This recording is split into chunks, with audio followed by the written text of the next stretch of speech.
Yes, I, this is Tippy I. The time has come for the Lions to tell our own story. You're listening to the Lion's Voice vlog. Respect and love from St. Croix VI to the world. Rastafari. Greetings, this is Warrior King, and the time has come for the lions and the lioness to tell their own story. This is the Lion's Voice. Give thanks and praise for the wonderful blessing that's been poured on me. Give thanks and praise. Jah use I as an instrument to set the people free. Jah give all the powers to chant. Jah give all the powers to chant. Rastafari, the Lion's Voice. What are you waiting for? Come together, calling from near and far. Know who you are. What are you waiting for? Rally up, it takes the dose. What are you waiting for?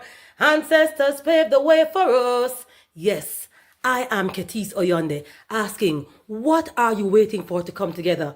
The time has come for the lions to tell our own story. This is the Lion's Voice. Yes, Jah people, this is Michael Shemai representing. I will say, hear the Lion Voice, saying it is time for the lions and the lionesses to tell their own story.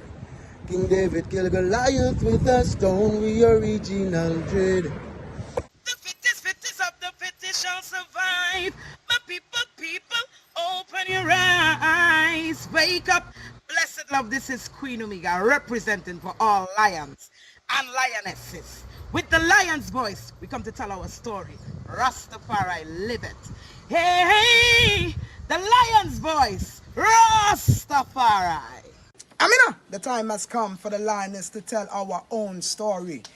No surrender, no retreat, we are Jaja soldier. Rougher than the streets, tougher than a boulder.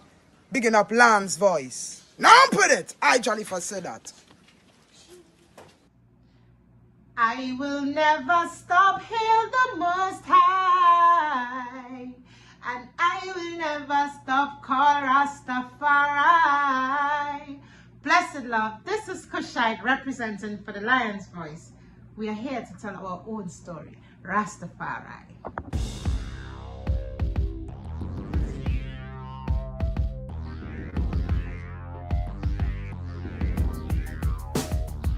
Well, Lion Voice, tell them that's the people first choice. Lion Voice, make the lioness them feel nice. Lion Voice, with the lion cubs we sacrifice. Lion Voice, got to show the people them the life. Lion Voice.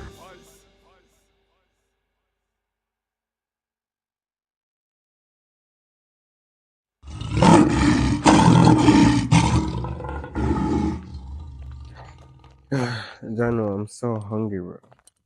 I haven't eaten all day. Like, my head started to hurt me too. Like, what more could I eat right now? What about a city samosa?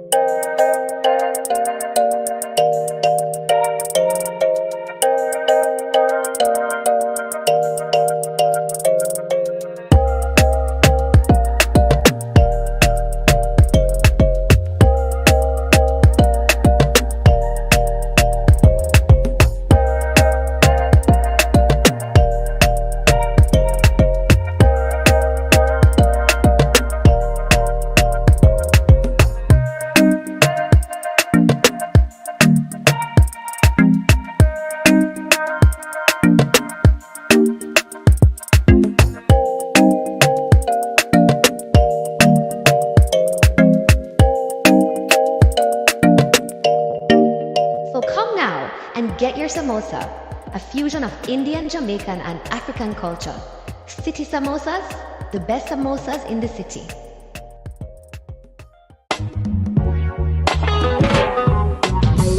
Young girl got to face the worst, cause her mother just took a look in her purse. She find a clay cutchy and some holy herbs, and the wise mind of Haile the first. Mama say, young girl, you're losing your mind. Did you get these things from Satan? And she said, no, mama, I got the country from Janine and the wise mind from I Nation. Please, mama, don't scrutinize. Take this book and give it a try. Let this herb open up your eyes. Experience the wonders of Rastafari. Haile Selassie children.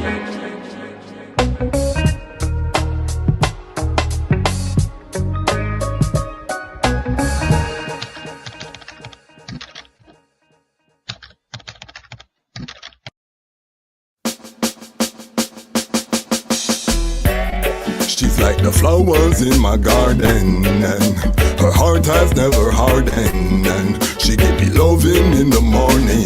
Babylon, you are go far without no warning. Black woman, I said I wanna be your lover, and I don't want any other.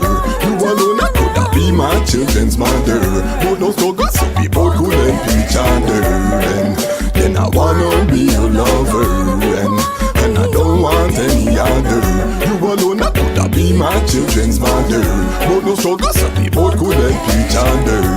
Started in the village, now we in the city. Journey where we have together, everybody see. Spent a little time out in captivity. Babylon, their plan was to destroy the family. Still I want you to bring a child for me.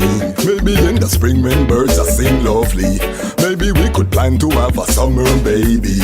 I can be the man that you depend on. Put the pen to the paper, made a love song. Babylon, they separated us for so long, and the reason that they hated us was so wrong. Still the most that he created us, we so strong. Then same Kushite and the Dogon. Love your melanin, no follow fit them program. But come on, me not go pass on you fit no one.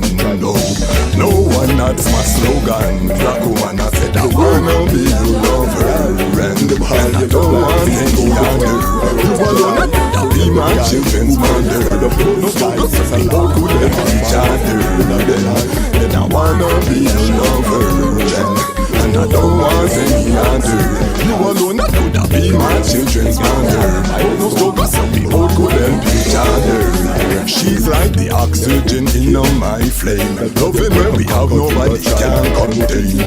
Love so powerful, survive shackle and change. Love it cross the ocean, baby, for planes. Love survive them torture, rape and their pain. When one escape, then the other get blame. That's why I never put no one above you.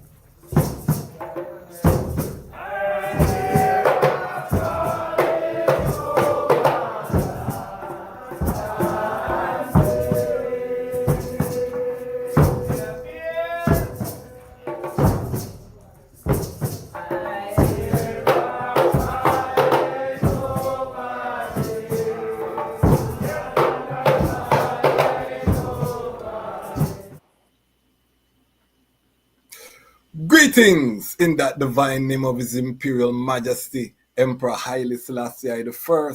Glory and honor in the name of his chosen queen, Empress Waziro Menen. My name is Kwasi Bonsu, aka DejazmatchKwasi, aka Ras Kwasi, aka the Reading Ras, aka the Pan-African Happy Man. I'm a creative industry attorney, I'm an author, I'm an artist, I'm an actionist, and right now I am the host of Lion Talk. Welcome to Lion Talk and welcome to the Lion Voice Network, where the lions are telling our own story. Blessings to the global Rastafari family. Tonight we have a very special episode, very special to I. When I was called to Rastafari, I was called to the Nyabinghi order. I always say that even though we are non-aligned media, meaning this is a platform for all of the family of Rastafari, but I was called to the Nyabinghi house. And so tonight's guest, very special to I and I, is a brethren that we work with over the years. Never met the brethren personally, but interacting over the years been very powerful. So tonight, we're going to go into some Nyabinghi and Nyabinghi history, you know, the rise of the Nyabinghi in Barbados, the ancient Ras Boanerges, who I had the privilege to meet one time on my journey, one of the seminal moments as a young Ras. You know, I was able to meet Ras Boanerges in Augustown in Jamaica, you know what I mean? But at that time he was bedridden. We're going to get into the whole fullness, you know what I mean? Because even at that time, you know what I mean, he had some strong word sound for I and I in terms of the mission, and we give thanks to be living to carry out those works. So family, tonight we are going into a Nyabinghi vibration. Before we touch the Nyabinghi, let me big up every Lion Pride. We have done so exceptional as a family, over 1,200 views on our Empress Menen panel, the second annual Empress Menen panel. What a powerful panel. If you have not seen the Empress Menen panel that we had on Empress Menen Earthstrong, family, go watch the panel. And the panel has inspired I to come up with a new slogan for the channel, which is every mickle make a muckle, because we got so many attributions on the panel. We were able to raise $60 for the channel. Look at $5 here, $10 here, $20 here. So big up everyone who gave attribution. The panel was impressive. We had over 100 people watching live, which is a record for the channel. So we're growing slowly as the fastest growing Rastafari platform on the planet. And also, we are one of the largest Rastafari platforms right now. And we're just in our infancy. And the Lion Pride, we are getting stronger. 32 people within the Lion Pride on Patreon right now. We're trying to get to 100 people in terms of monthly subscribers. If you come in at the $10 and up level, we are going to start monthly Zoom calls. We're going to be building, you know, whatever the item want to build, whatever you need strength with. But the Lion Pride is coming together. I have a vision I want to share as well in terms of building. When we build the Lion Pride, it's not for vanity. We want to change and have an impact. I know that the item have seen the trade war that's going on with China right now, the cost of everything in the United States and a lot of places, because supply chains are integrated across the world. So everything about to go haywire. What is clear is that the new normal is chaos. So in these times, we have to come together. I don't know if the item need more convincing or what we have to do. So everyone who is contributing to the rise of Rastafari, independent, non-aligned media, because in the noise, we need our own platform that is catering to us, which is what we're building here. And if you know anything about media, you know how important this is for the entity. Tonight, we're going to have our first guest from Barbados. So I want the item overstand that when we're dealing with Rastafari, we're not dealing with it on an island level, a country level. It's a global level. The power of Kadamawi, Haile Selassie the first is unquestionable. You have to just see the evidence. I didn't go out and evangelize and call the people. You know what I mean? Iris of the Most High has risen up within flesh and taken on flesh. The name of Rastafari stand in the earth, terrible and dreadful among the heathen. And tonight we're going into Nyabinghi. So big up everyone who supported on the Empress Menen panel. Every Mikkel Meka Muckle, we are introducing that. So we'll explain more as we go along the journey. But we're building the platform. Big up.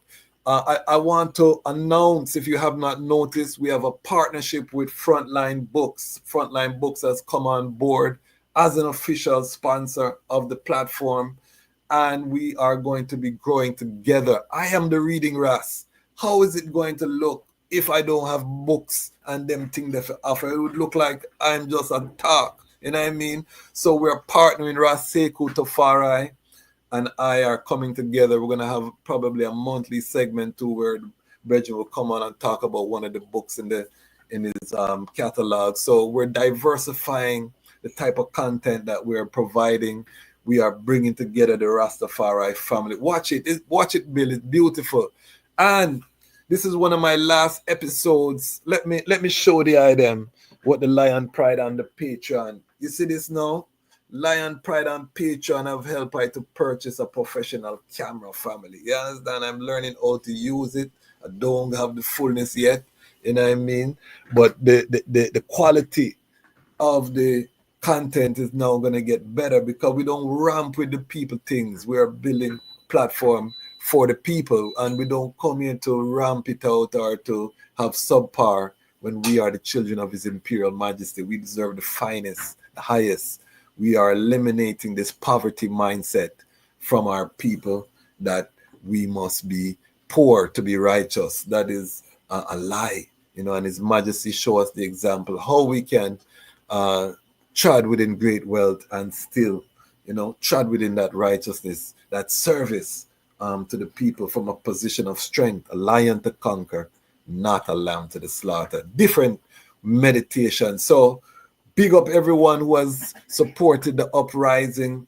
Again, we are taking this global. We're going to be traveling this year to the African continent. So if you're not subscribed, please go ahead and subscribe. The Lion Pride is over 33,000 strong now and growing every day. Over 100 more people coming into the Lion Pride family. So we give thanks, the word sound is spreading the power. And we're not watering it down the thing. If you have not seen the Jerry Small episode, one of our iconic broadcasters, Rastafari broadcasters out of Jamaica, he's also my family tree. My mother's side is Small, out of Trelawney. So the brethren is literally my family. But he's famous, in Jamaica, one of our legendary. If you have not seen, we dropped the first clip from the Jerry Small reasoning, and he's talking about the whole spread of Western colonialism, mighty, with going to Tafari, McCunnin, Marcus Garvey, one of my favorite reasonings to date. And I'm not saying that because we share the same family tree.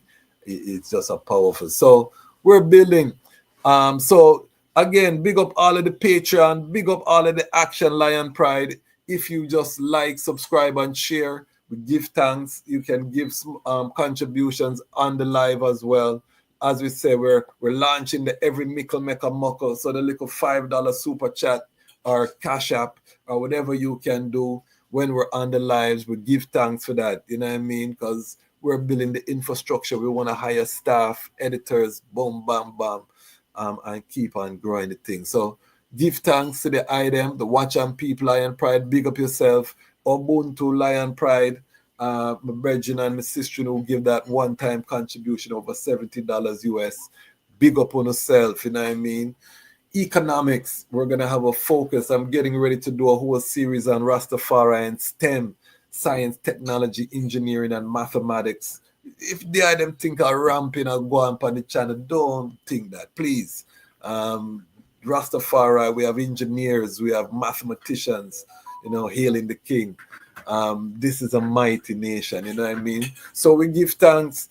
Big up Premier King Design. When you see Iman sipping, Iman water is a Rastafari business. We support him. Big up yourself, Ras Ledge. Big up Wally Kings, anywhere you're there. Ras Wooley. Wally King's Entertainment, Graphics and Design.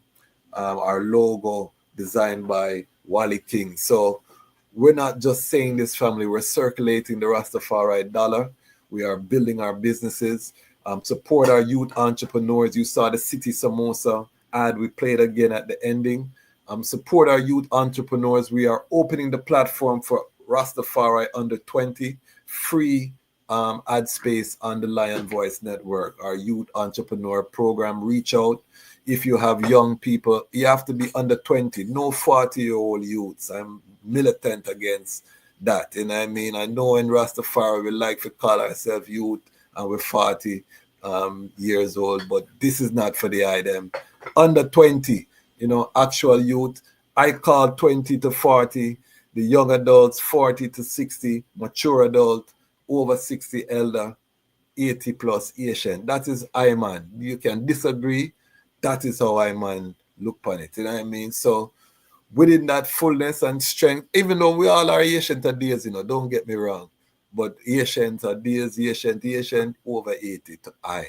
You know what I mean? So that is it. So housekeeping out of the way. I know that I'm long-winded, but I have to reason all these things because we're building. As we get more stable on the economic side, then we can talk less in the beginning. But we have to deal with the housekeeping so that we can get to the good part of the reasoning, which is now family. The brethren I'm going to introduce again is our first guest coming from the island of Barbados, which some would call Bardung.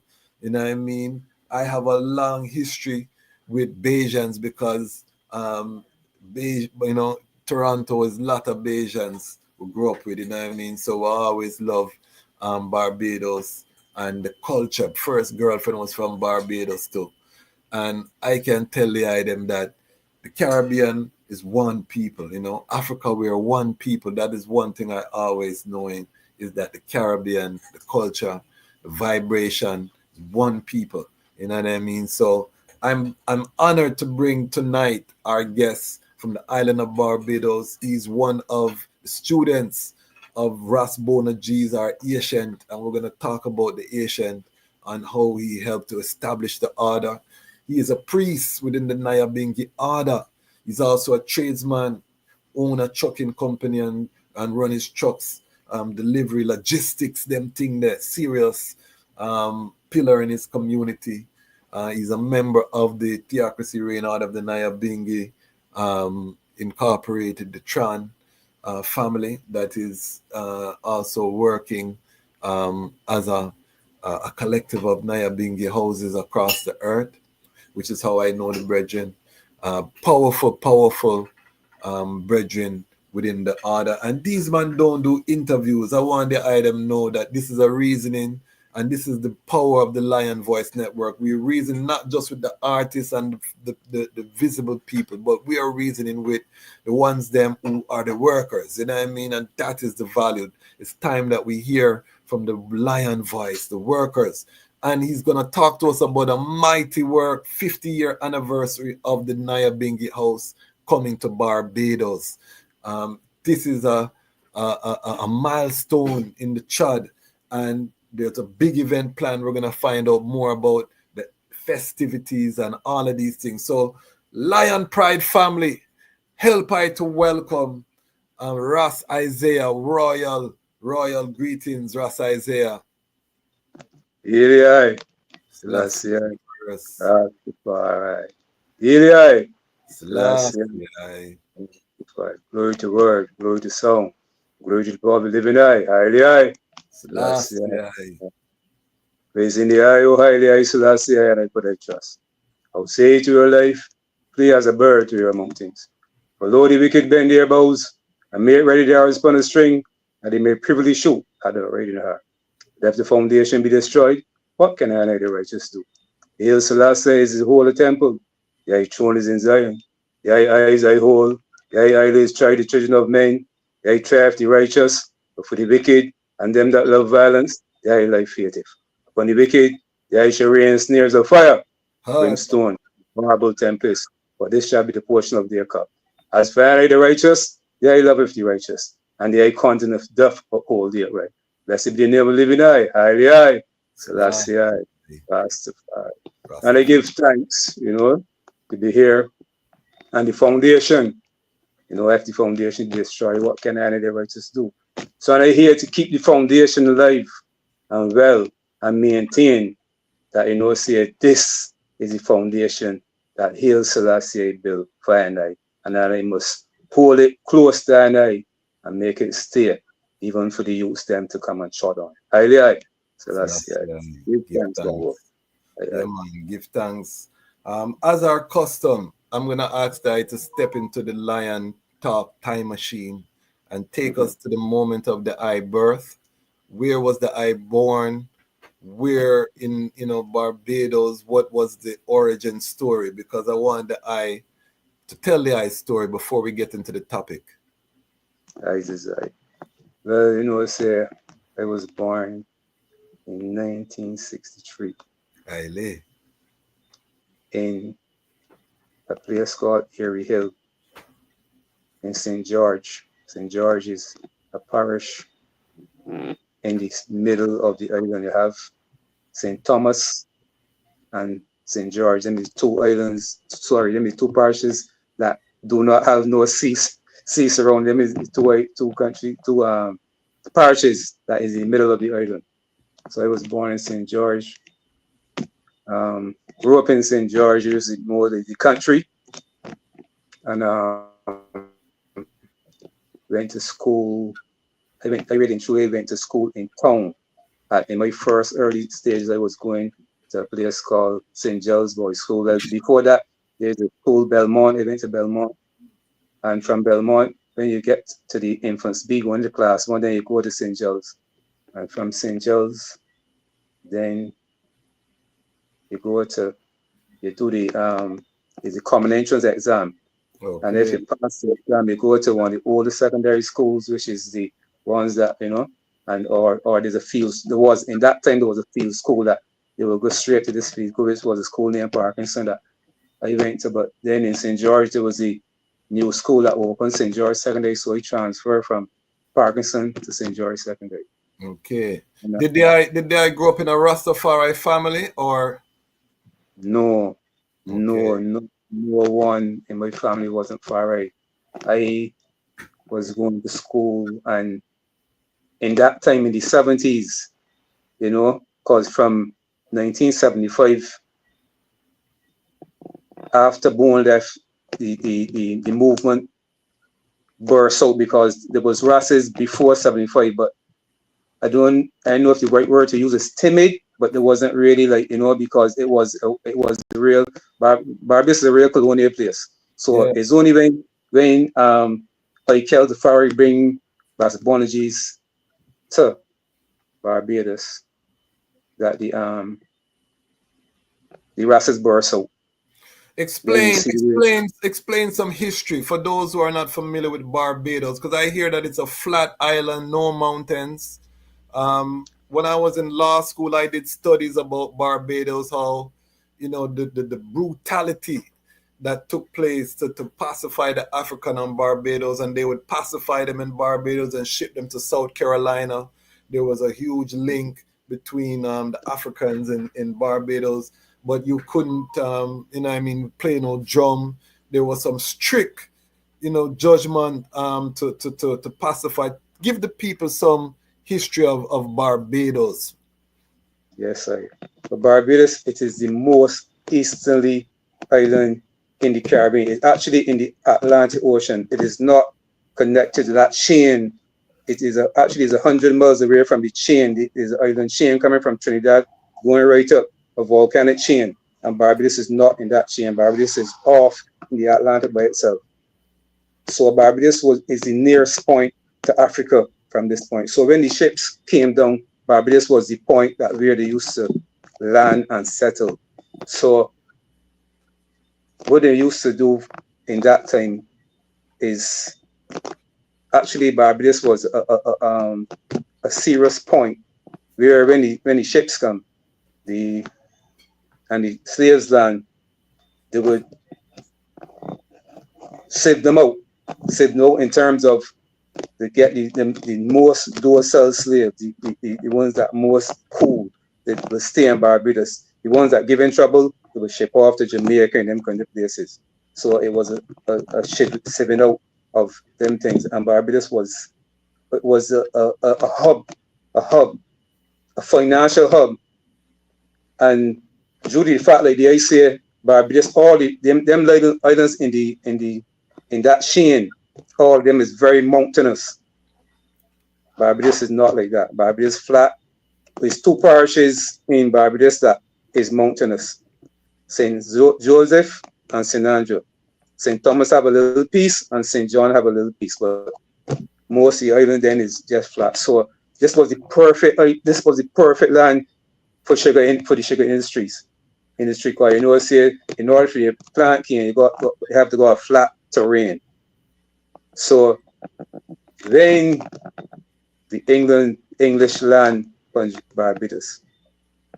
Boy, I tell you, all the rest of the islands through the Caribbean, the Spanish take over, the French take over at one point, and you know the Dutch and Barbados never had that. From the time the man them in England hold Barbados to hold it close and now let go and no let anybody. So it was they actually used to call Barbados Little England, you know, Kwasi.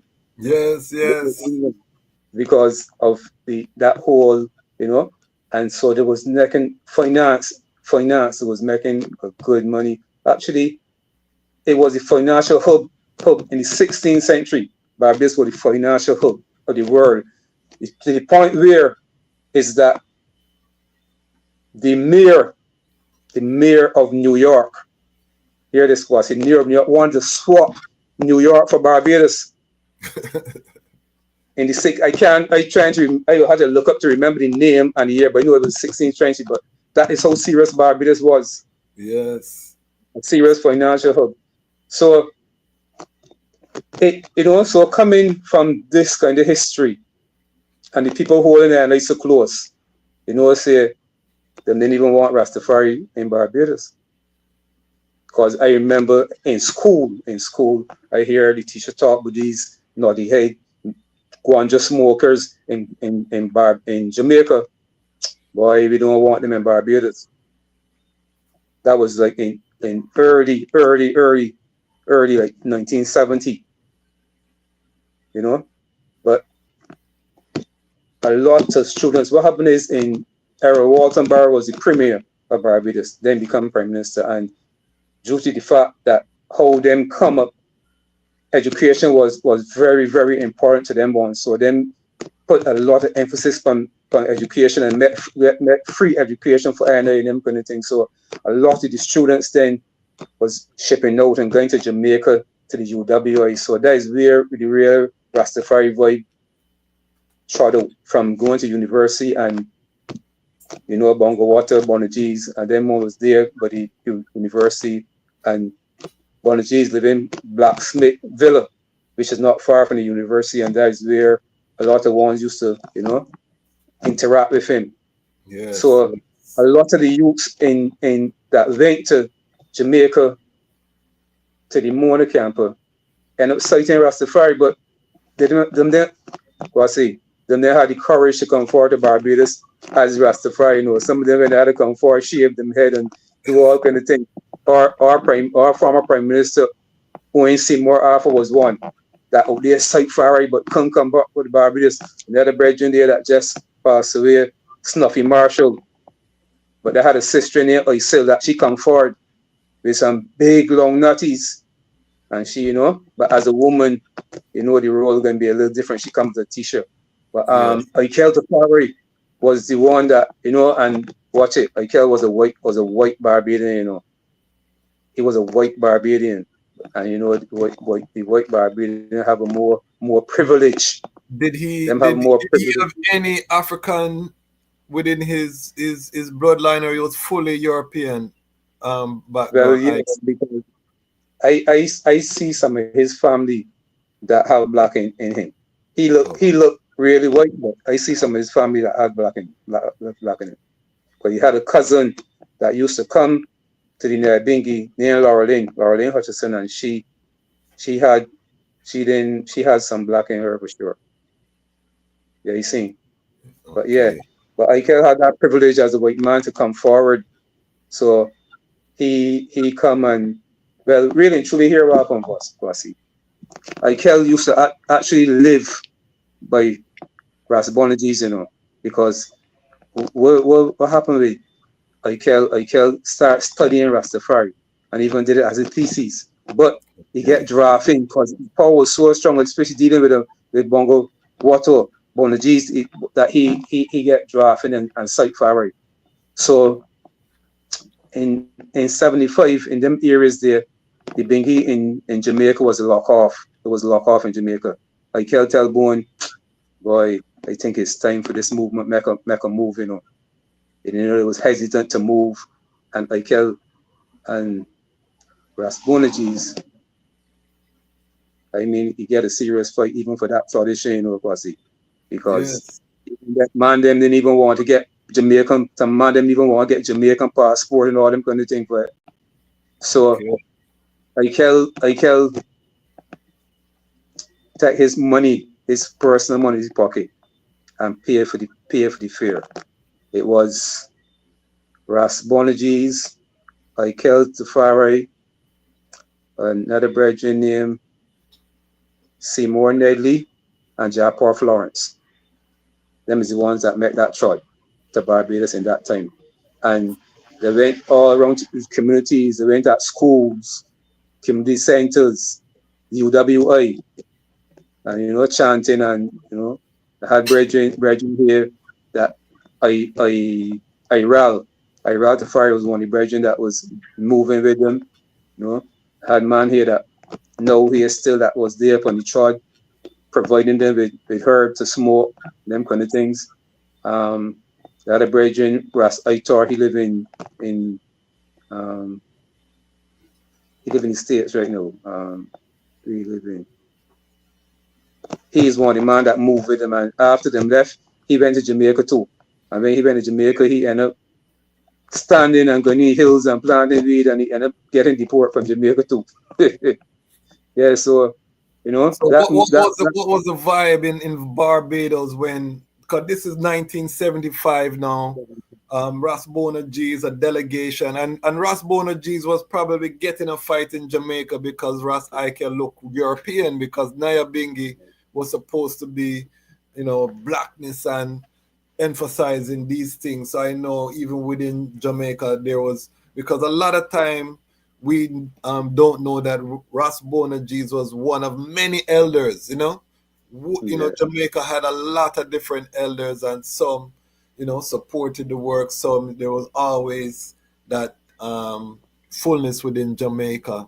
So I know arriving in Barbados with a delegation must have been a big thing in Barbados. How was that received by the regular society?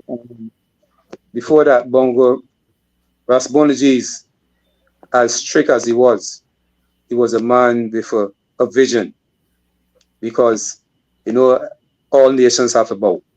And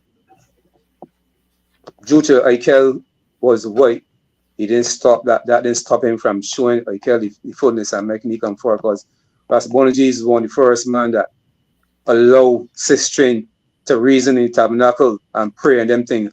He was one of the first man. So even though once when you hear about Bongo Wato, Ras Boanerges, you see, well, this is a stern man, which was true. But he had a vision. Yeah, you see, so he really wants to move the Nyabinghi forward. So when he came to Barbados, though, it was like, because really and truly, and they had never really seen as youths, and they had never really seen far right, because in 1975, even though we feel that the Asian Boanerges was only 50 years old, you know. Boanerges was 50 years old when he came here to Barbados. As much as you feel he's this Asian, well, but, you know, at that time that was Asian because the movement isn't that old, you know. Yes, so yes. Right, so to end he was Asian, and, you know, then Boanerges took off his tan and he lost drop. That was the highlight for ANS youths that never see locks like that. Everybody freak out and want to touch locks. Never see locks like that and want to touch the locks and all kind of thing. So it was a real, you know, highlight for ANI to bring that Bingi vibes. Because, you know, from the time the man him left in Barbados, it was Nyabinghi, you know. Nyabinghi is one of the islands of the Caribbean that was strictly Nyabinghi, you know, strictly Nyabinghi. Everybody that tried was Nyabinghi. Every Rasta was tried. Is only the tried to penetrate in 1985. Bobos never happened to never penetrate. Like, Bobos tried, but they wasn't successful. But Barbados is a Nyabinghi island, I tell you. And Wow. that is true to the works of Bongo Water, Ras Wow. Boanerges. And that's, and they would say that the Nyabinghi are one of the most militant of the Rastafari family. And I tell people, because when people say you don't have to be dread to be Rasta, that's true. To say Rastafari, you don't need locks, but to be Nyabinghi, there's no scissors and comb, Right. no So here what happened. certification. Yes, I. After Boanerges left and this Rastafari kind of burst out because I see him born and obviously I was at school, but most of and I know Indian Nyabinghi was at school at that time. Okay. And so and I seeing this thing now was like, whoa, this was a revelation. And then in 1976, Kwasi, I go on to St. George Parish Church, Anglican Church. I go on in church for Ash Wednesday. Kwasi, when I go on in church, I went as a youth man, I go on and sit right up front in the front seat. Said, son, come and tell her, yo, little man, you can't sit down there. Them seats belongs to the white people. Right. Fire! Who was a Jupiter? But listen, that must have met me sight fire at the same time, fire. I tell you, from that, I had no respect at all for the church from that. None whatsoever. So, you see, like 1977, though? You see 1977, Kwasi? Yes, I. The fire, I mean, youths, I talking about youths, 13 years of them thing, run away from home, trod in living the aeration. And they used to build a shanty or live in cave. So And where that's where were they? Because the whole island is flat. So where did the no, Rastafari go? no, it's not like that. People got a wrong image of Barbados is full of gullies and enough caves, enough caves. Okay. And when they hear people talk about it flat, it ain't like that. Yeah, it's not like that, It's enough caves because in St. George we used to be is a lot of caves and there's gullies, enough gullies. So then there's a place that I had a big aeration that we started a commune named Forces Funland in Barbados. I was one of the first men that started that commune. But it kind of this is different. This is different times now, But in that time, Yes. they charged. It was a serious charge because the police in Barbados was brutal to I in that time. And I could give certain examples like trotting. You just trot in the road, and this is my experience. Just trotting and the brethren trotting, and the police just pull up and stop, take the staff from me, and they trotting the staff and them thing and beating another with the staff, Kwasi. Hard. Yeah. So now, the next time now, the stop now for the same thing. But I tell myself, no, not this time. So I dashed through the cane ground because Barbados was full of canes. Like, you don't know Barbados is a cane. And I dashed through the cane ground. Nah, I'll be tight today. Say the man then shoot at the Kwasi. Shoot after the eye with bullet. Shoot the cane ground, I tell you, for Hard. Yeah. So it's not for I lost and I life too. So you gotta give thanks to be here because I had a brother that used to try with a big naughty, and one day here to find this Rasta man dead in front time. I hear this niggas just come straight in my mind, it was niggas, someone killed niggas in the aggression. So I went through some serious ways where like another brother that he tried together, he was just on the beach, breezing. He just come and tell him you're loitering. Because that time that was in the 70s and we and as youth. And he carried the man to jail, court the next day. And the magistrate look at the man and say, because he was small. And tell him, yeah, you too small, to got so much hair on your head. 7 days in jail. And the 7 days is to get a haircut. 7 days to get a haircut. But every Tuesday is the barber day when you get a haircut. So you only spend a strong you can left with you not his chop off. Right. Yeah, you see. So and they went through in the 70s. It was dread, but and it was dread still, because the more pressure they put on NA, the more man they raise, Kwasi, Right. to the point where I remember in 19, can't remember the year, but early tried, this man put in the paper with these naughty head men ganja smokers, and he don't see and I getting no woman. But that was, because in the beginning there wasn't no daughters, Kwasi, Okay. Kwasi start easing in. But so he said how and they can get women. But when the daughters start coming mighty though, Kwasi. That's the real truth. When the daughters start coming mighty. Yeah, you Okay. see. Yeah, So but let's talk about that, because was it because usually sistren are looking at the stability, when it's too dreadful, you're not gonna see a lot of sistren there, because sistren have to care for the youths, and the youths them need that stability. So what do you think was the spark in Barbados that made the sistren them finally start coming into the when trad? listen, this whole movement was a real inspiration to Barbados, because before before the Rastafari movement, the Nyabinghi chart, it was the Black Power movement, and my father was a part of that Black Power with the man them used to who afros, so all then they have had afros in them thing, because when they chart for I had a big afro, Kwasi, because from my school I had one of the biggest afros, and like teacher even used to want to tell me where I go, cut my hair. But even before, when I was young, my mother never cut my hair till I was ready to go to school, and she didn't want to cut it. I had long hair, you know. And I see all of my youths is I lose my hair because of the genetics, because my father, same thing.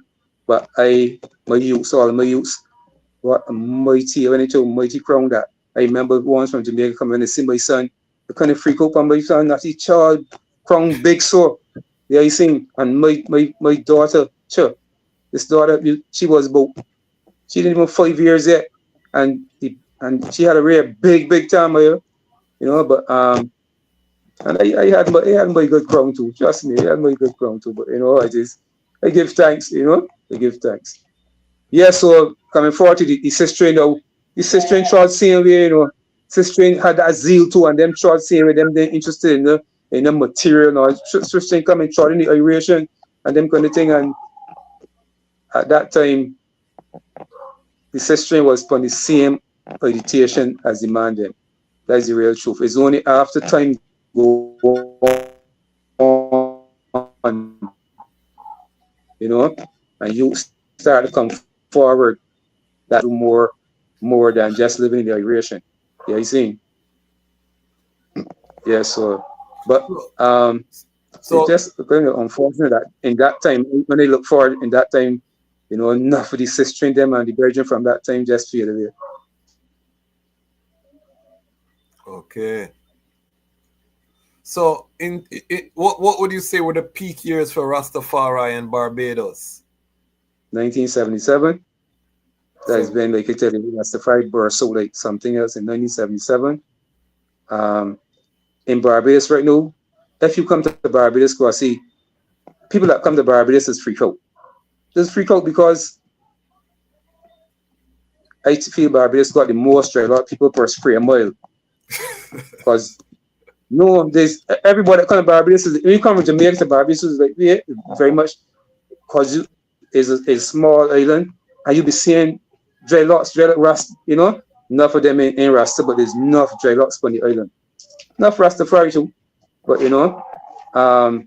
so we and they get a blessing, but then is like the race is not for the swift, Kwasi, nor the valor Yes. for the strong.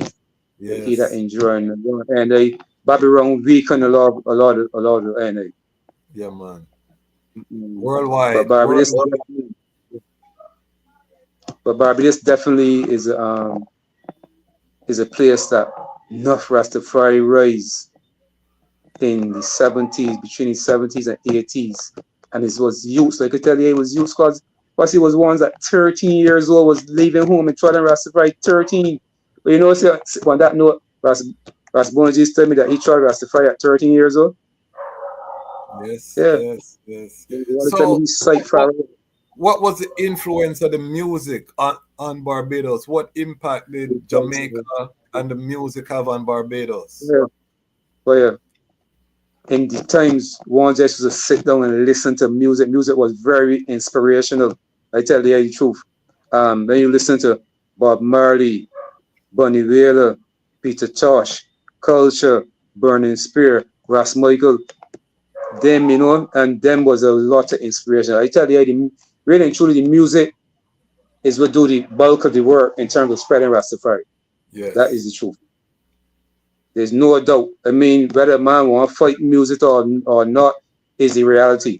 Music had a very influence on one citing Rastafari all over the world, not only in Barbados, because that was the you know, that was the instrument.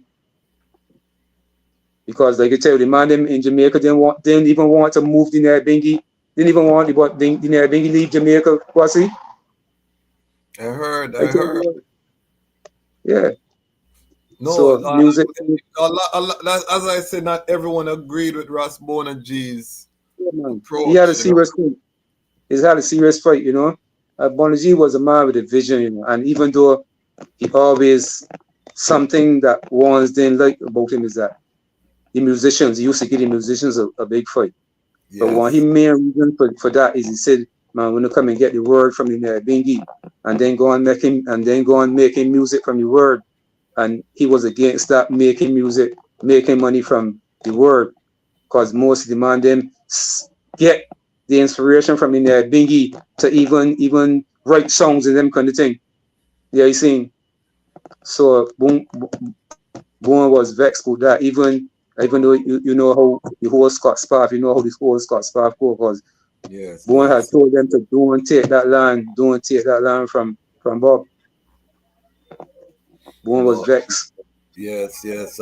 Ras Boanerges, for those who are not aware, is also credited as being one of the founders of the Nyabinghi Order, rising up the youth black faith. You know, which in the beginning, most Rastafari didn't have locks. You know what I mean? Most Rastafari used to wear afros and beard. You know, they were bearded. They were known by their beard and their afro. And Ras Boanerges now looking at the Mau Mau, inspired by the Mau Mau, inspired by the Nazarite vow, because Ras Boanerges was one of the most biblical elder you would ever meet. They started to grow their locks, you know, and it was a group of youths, the youth black faith, which evolved into Nyabinghi Order. And that's a good thing, you know, Kwasi, because I won't get fight for the Bible, but you gotta study. A man tried Rastafari in the 30s. In the 30s, when Haile Selassie no get crown, is the Bible? It's in the speeches of His Majesty. Is the Bible? Yeah, you seen. So when one's fighting, they got to use wise mind and remember when Boone and them tried, they didn't all the speeches of His Majesty. Man, them had to look into the Bible and the scrolls and see the prophecies of His Majesty. Yeah, you seen. And Boone tell her he spent 2 years at Pinnacle. And then he leave Pinnacle and then start the youth black faith. Haile. Yeah, you see. Yeah. So yeah, Boone he did a serious work, and you know, say this year is the year that Boone is going to be 100 years, you know. Okay, I didn't know that. 25th of July. 100 years, yeah. So it's the same time for Boanerges works also. Really. Wow. One of the most traveled. Yeah, one of the most traveled. Sam Brown will be 100 years this year too. Okay. Yeah. And Ras Boanerges was one of the most traveled Asians within the Nyabinghi Order, but as we hear, he wasn't so ancient when he traveled to Barbados, only 50 years old. 50 years, at the time. So did Ras Boanerges come with the harps in terms of the kete, the funde? Yeah, man. How many man them come with everything? Bass, Peter, piece of everything. So did Ras Repeated. Boanerges, he played the harps. I never see any footage or anything of him on the Yeah, but harps.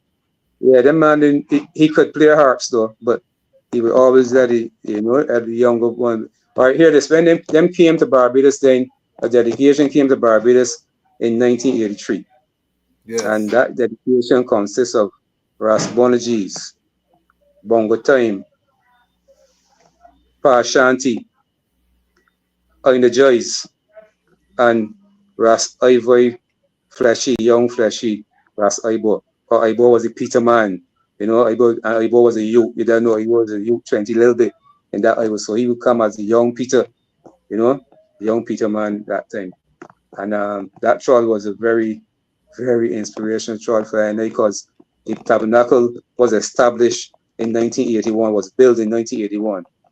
Ikel the Pharaoh came forward in 1980 to really set, because after 75, I didn't really have the order down pat. And they was doing anything but not in the fullness, because they would be Irish and drum and chant, but not in the order, not in the full order. It's when Ikel come forward in 1980, Bowen saying to set the thing. But Ikel know, sure. And that create, Ikel did a serious work, but they create a problem. That is one of the things that, okay, when the first come, then Ikel first come, and they used to be chanting all around the island. We used to go and chant and chant. I was one of the man that was there right through. And then when the tabernacle was built now in 1981, Ikel exalt himself and had pressure on the pressure, and kind of like he's just the big boss man. And DejazmatchKwasi, I didn't into that, I felt like a white man coming to do the same blood. And I was a youth. Wishing you don't know I was a youth. So I back off. And me, I killed the fiery man. He couldn't really get along. We had, he had a little vibe to it all spill over in 1997 in Trinidad. It all spilled over between me and he. But that vibe, don't get me wrong, Ikel did a marvelous work, Yes. Did a marvelous work. What he did is that he tried to be dominant, really dominant, and try to use the brethren. I didn't like that. So when Ikel come forward, when Ras Boanerges and them come forward in 1983, that is when Bowen stand dread with him, tell he was, and they reveal, and Bowen tell you, I send you to set the order, but not to dominate like that. So, after 83, then things start to, he was still, because he didn't just stop, but then it eased off. And there's been times that I start to really start forward being a part of the Bingi like that after he eased off. But then, unfortunately for I had some youths, and I was leave with these youths alone. And one thing Bukfari is that Rastafari people doing drop the youths. I never decide, I got these and this girl children, Kwasi, left them, but maybe no. I had a van, or I think 60 them, because in that time mostly vehicles used to come from England. So like in workers, you see the van that the man them driving boat with the workers and thing, one of them same vans. And Kwasi used to got my children with me 24/7. Never leave my girls with no one. Never leave my girl children with no one. So that kind of put me in a position where my movement was limited. And in 1992, on the centenary, I really wanted to go on the centenary through the Caribbean, but I couldn't go because of my children. And I can tell you, even though I missed the centenary, I never regret for a second taking care of my girls, because right now, well, I can tell you, Kwasi, I have a relationship with my children like something else. My children love me, love I, so them know them just come, and you see when the children come, but the girls come, but my one live in Florida right now. Them just come and them will start reminiscing of them times when I used to carry them to school every morning, because they would get up and bake for them to school, because that time was strictly a serious item, no pipe water, spring water, and strictly going to the spring and bringing water, and them is remember them times, So and I give thanks that even though I miss out on some of the things and at times I didn't regret that portion of taking care of my That's so important because priorities as a black man, as a father, as a Rastafari, Nyabinghi is a family child. It's good for the people to hear that I say that. You know, no matter what, we have community work, but our first priority is our family. The family is the first government. So if your family is not good, you can't be out there saying you're good or trying to do good and your family is not good. So I'm glad that everyone could hear the I continue. The next thing too, from the tradition in Barbados, it was a strictly Ital. That is one thing, strictly Ital. Because even when some of the man then come from Jamaica, the man then strictly Ital, you know. Even I strain from Ras Boanerges, you know, because when them come and realize that I strictly Ital, not even no kind of, you know, it's strengthened because them man come using certain things that I now using, you know, but Boanerges, Bongo Water, he get firmer. Bongo Water was serious. Even in the 1992 tradition, I won't call names Kwasi, but in the 1993 tradition man that he bring on the trod, then end up going on the beach and eating fish with people. And you know what Boanerges do? Pack him back to Jamaica for Bongo Water was a serious man, you know, but is Ital liberty because you come in and use an example, use that living example to the people, you know. I hear because I that's where this thing come that you hear a vegetarian, a mother vegetarian, the vegetarians eat fish and then how do I get work Kwasi then you call in a man that strictly Ital a vegan. People change one thing. Vegetarians eat vegetables or Kwasi. Yes, I. So I hear people saying you're a vegetarian, but you eating fish and you eating eggs. No, man. You know, it thing to go like that, Kwasi.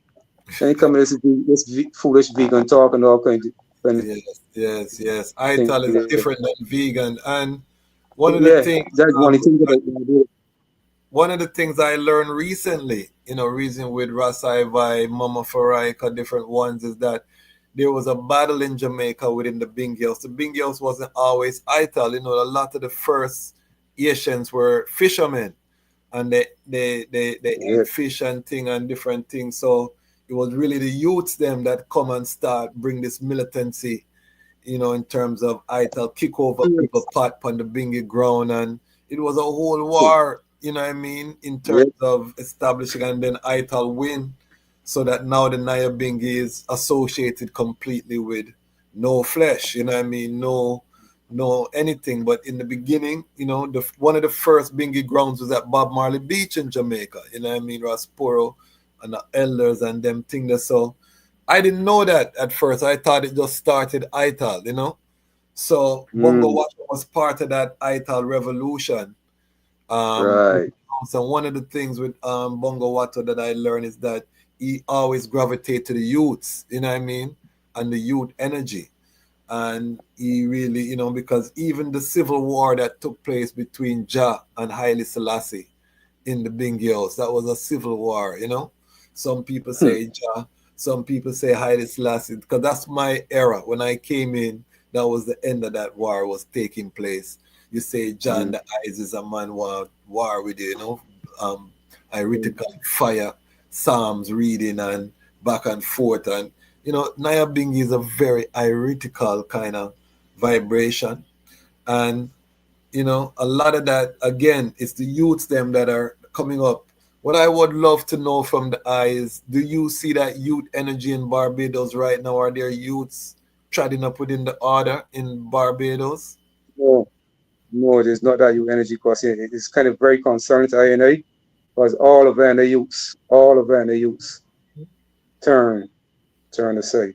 And you have the youths until they get a certain age. The youths is there rallying, all my youths, where my youths rally till my son get 18 years old, and by the time he get 18, there was a change. And that is where you see that most of the youths that come up in the Nyabinghi house in Barbados for sure. Yeah. So right now in the house, that is why and they listen to Kwasi. There's a reason that and they have regular transit sit down and reason and agitate upon the ways of keeping the youths amongst Sinai, because it's obviously that something isn't going right. Some things along the line, Kwasi, something that causing the youths them to. We know that Babylon is a serious force, and due to the fact that A&I ain't got their own schools and things. When the children go to school, they're very serious influence. I remember in 1981, Kwasi, I had a school in Barbados, In 19, there was a place called the Bay Street Club. This brethren used to run the club because it was right side the sea, and he used to teach swimming and them things there. Asian brethren, because I all know I got to go and check it, because he is one of the man. A matter of fact, cause he born in 1946 and he's still there rallying. He is one of the man that in the early times when they tell you that and they tried him, because really and truly I was the youngest amongst the man them in Kwasi. Okay. He was the youngest amongst the man when I they tried him. That's the real truth. So him they was in charge of this club. So we used the club to form a school. And the school, it was going good, it was going good in 1984. Okay. World Food Day. We do a fundraiser for World Food Day. We used to go up on the garrison days, the big passed away, the horse racing, and we win the first prize for the most indigenous stall for $3,000, and we met, so all that was funds for the school. But what the people do, Kwasi? What's that? People lick down the club, Them say that the building getting old. They shouldn't be building getting old, but then leaking, it was usable. But them they build for a new building. And you know that strategy, right? So we just lick down the club and turn it into a car park, Kwasi. All know it's still a car park. So we never get back the club, nor then it was difficulties finding somewhere else to hold the school, and then it kind of broke up. Once tried a school after this, had little things, but that school, that was the most foundational school that we had from 1981. And here's some more history about Barbados and the Rastafari movement. In the 70s, the craftsmen, because I can tell you what happened. All right. When I tried Rastafari, we had to create our own work.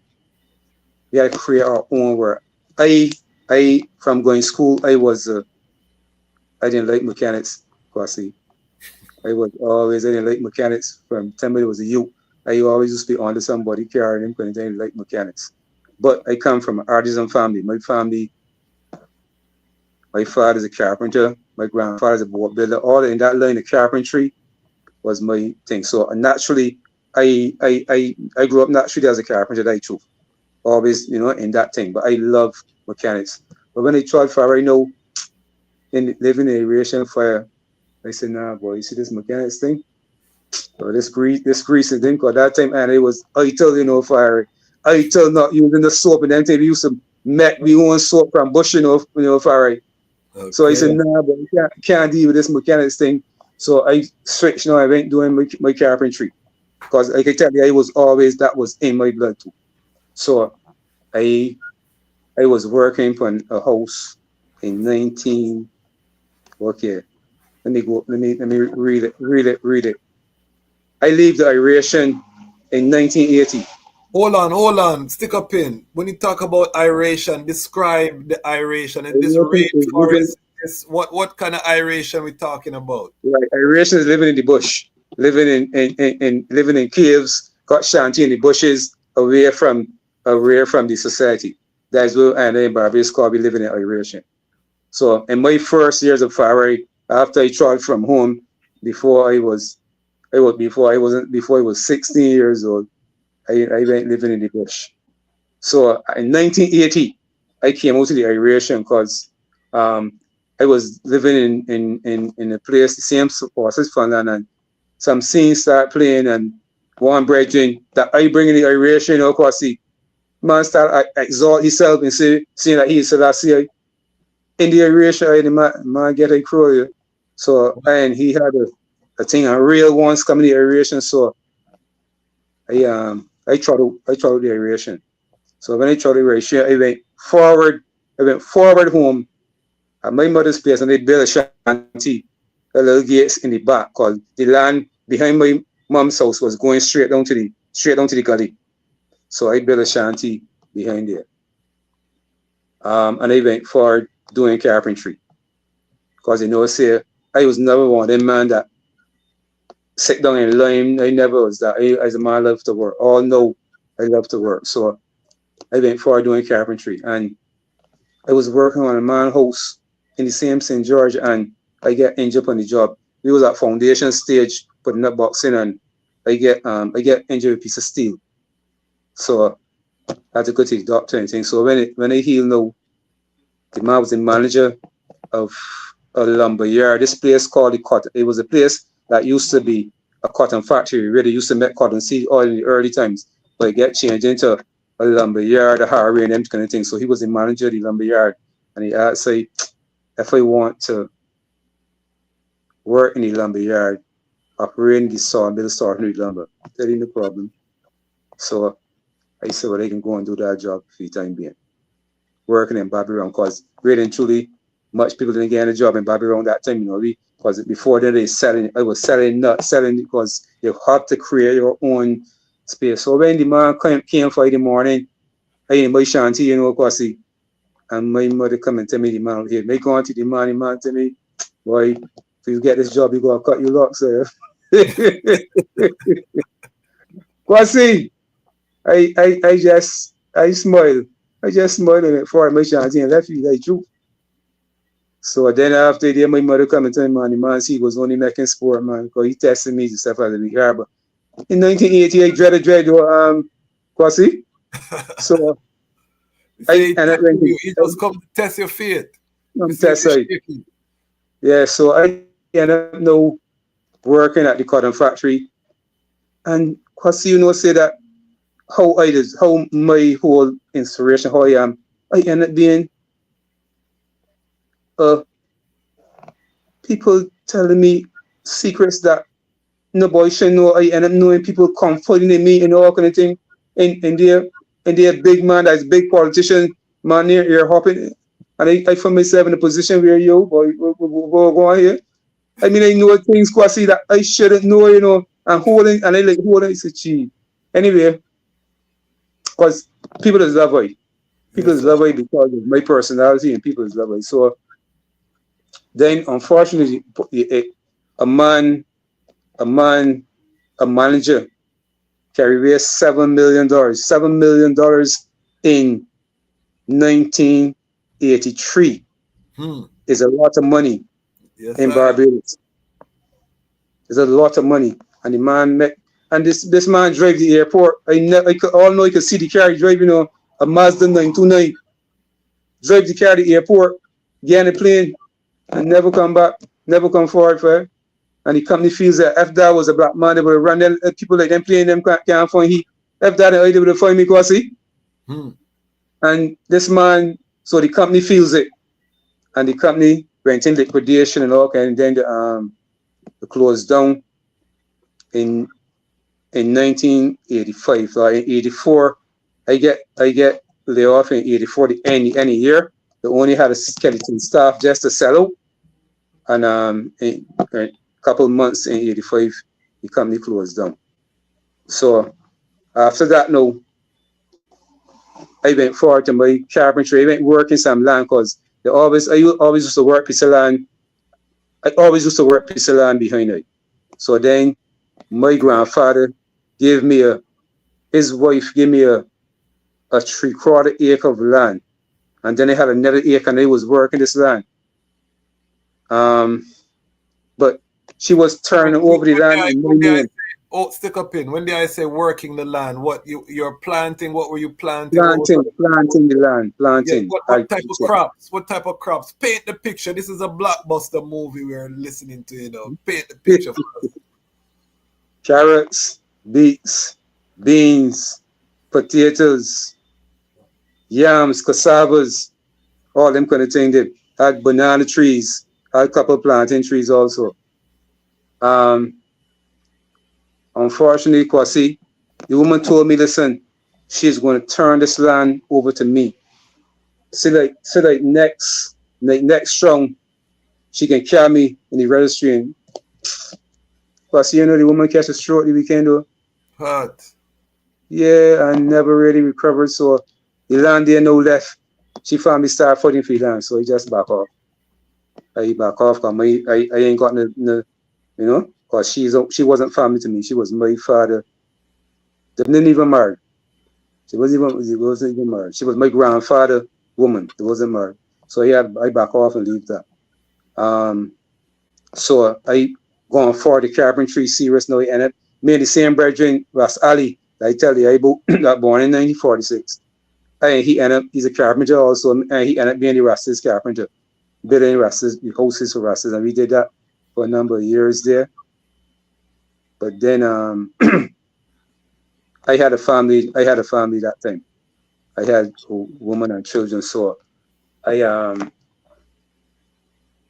didn't cut in it, Kwasi. The income didn't enough because a lot of times we build for Rastas and they didn't have enough money to really pay and I take the phone. So that's when I went and bought this van, the same van I tell you about. I used to got my children 24/7. And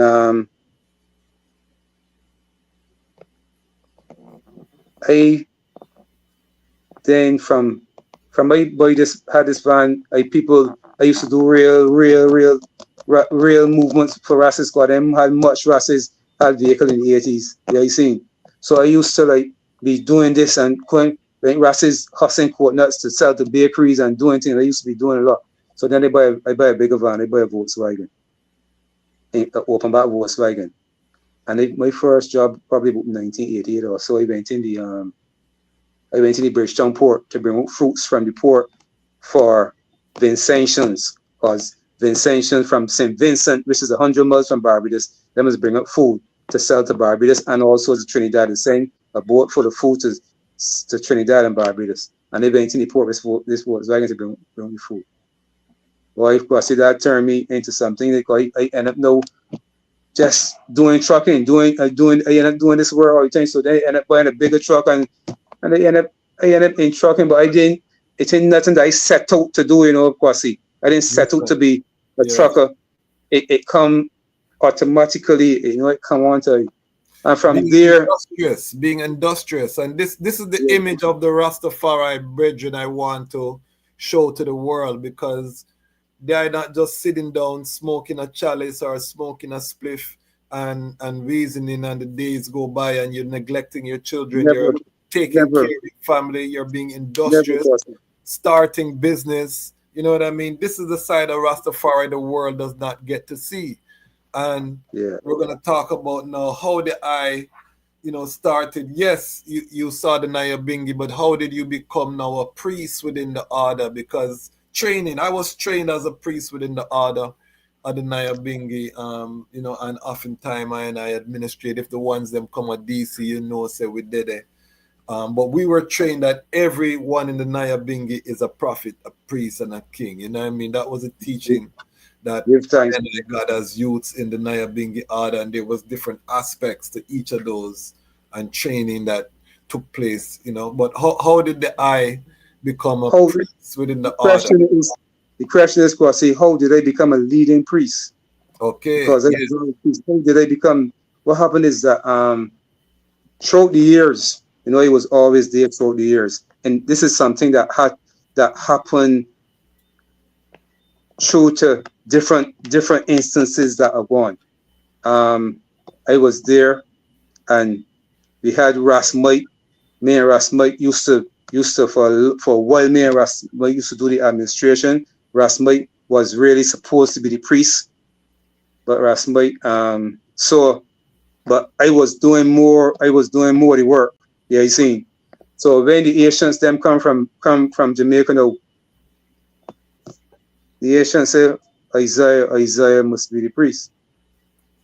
But here what happened, Kwasi, I did not accept it, because of I know. Wait, here what I tell the Asians then. I said, well, here what I know. I give thanks, but the idea may know I like that. It is ones amongst and I that have to due to my works, that will have to declare that I am the priest in Nyabinghi. I ain't really. I don't think I could stand here and let ones. I mean, I respect the Asians, but to come to Barbados, not knowing, just seeing I performing the works. I say, yeah, he could, but it's more than that, Kwasi, because God man them that could pray and could do everything good, but they are not people, Kwasi. Yes, I tell you. So that's why I tell the brethren them that I'm seeing I performing the works, that and all. So I think that this should be from the congregation amongst that should declare that. So and well, cause a little void, because for you to come and declare that a man is the priest, because all the priests, there's really create a vibe, especially when all the ones trot together, and someone coming like the man coming to me say that Isaiah is the priest. It has caused a vibe, and I didn't really want that vibe. Yes. As time go on now, it manifests itself naturally. I never come and say I want to be a priest nor nothing like that. Natural. It was a natural progression where everyone just look up to you, and then it end up that I man just end up being the lead priest. But all I know is priest. So when I just really want 7 priests, we don't really want no one priest administering, because we see where that could cause problems the seen. But at least we still have to go a priest leading.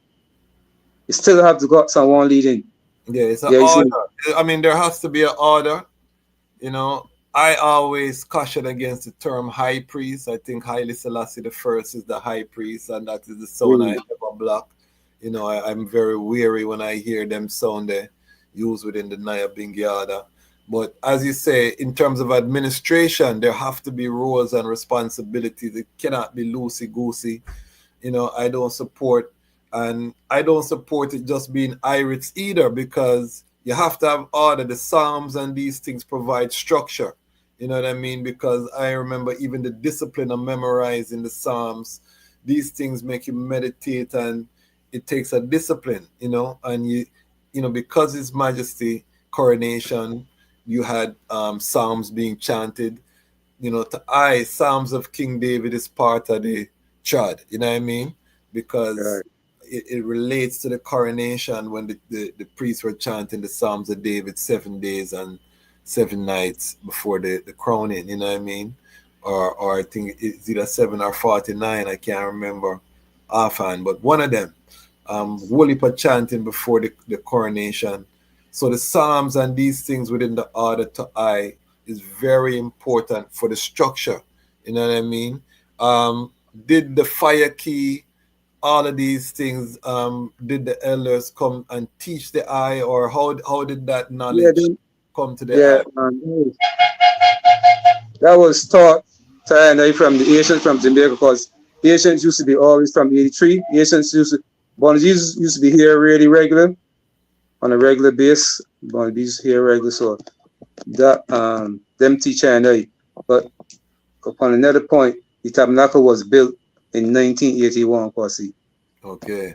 And as it stays now, is the most ancient tabernacle in the world right now, 1981. That same tabernacle in the same spot. You hear that claim, and I don't think the elder can be, that can be refuted, because Pit 4, when was Pit 4? 83. Pit 4 was in 83. Okay. You see, so the Pit 4 is Montego Bay, Jamaica, Granville, and then there weren't any tabernacles on the African continent that time for the Nyabinghi. So Barbados have a serious history and claim within the Nyabinghi order, and that was built through Ital Tafari or Ital Tafari. And it was built on Quadrington College. I know Quadrington College is where, that is a college in Barbados where ones is come and teach theology, even from land, over land and sea. People just come to Quadrington College and teach theology. This was it was obviously plantation called Barbados was very confused. So them own the land from up the hill, where is a school called the Lord's School. That was one of the first schools that built in the 17th century. From up the hill right down to the sea, them own that land. So this land that I upon now is a serious thing, because to get the land first, it was none of they couldn't go forward and get that land to build a tabernacle. None of them. It is a man, Ital. It was Ital, because when you white, you have privileges in Barbados. Yes. And another man there, Alexander Hoyos, the two of them went forward to the Quadrington College and get that land for Henry. Okay. You can see. But I couldn't go and get that land to build a tabernacle. It took these privileged youths to do that. So the land now, and here what happened with this land now, Christopher Quadrington did a will, and will the land to the slaves, and the man them got it stashed in the archives, and this a woman went in the archives and pulled it out, right? And no reparations, big reparations are gone, and people claim the land, well, and they don't pay a lot of money for the land, but and they looking out to get the land for paying the same. Because there's a big reparations are going there with the land, and even though the land was built to slave, them still no want to free it to the slave. There, you see. Okay. So, because Barbados Prime Minister is one of the most famous Prime Minister right now on the island, Mia Mottley. She come out with a Pan-African kind of stance. I don't know that much about her, but I see, watch her speeches from time to time, and we listen. How does the Barbados government view Farai ones, and is there any assistance in terms of acquiring deed and title to these lands, or what is the state of the land?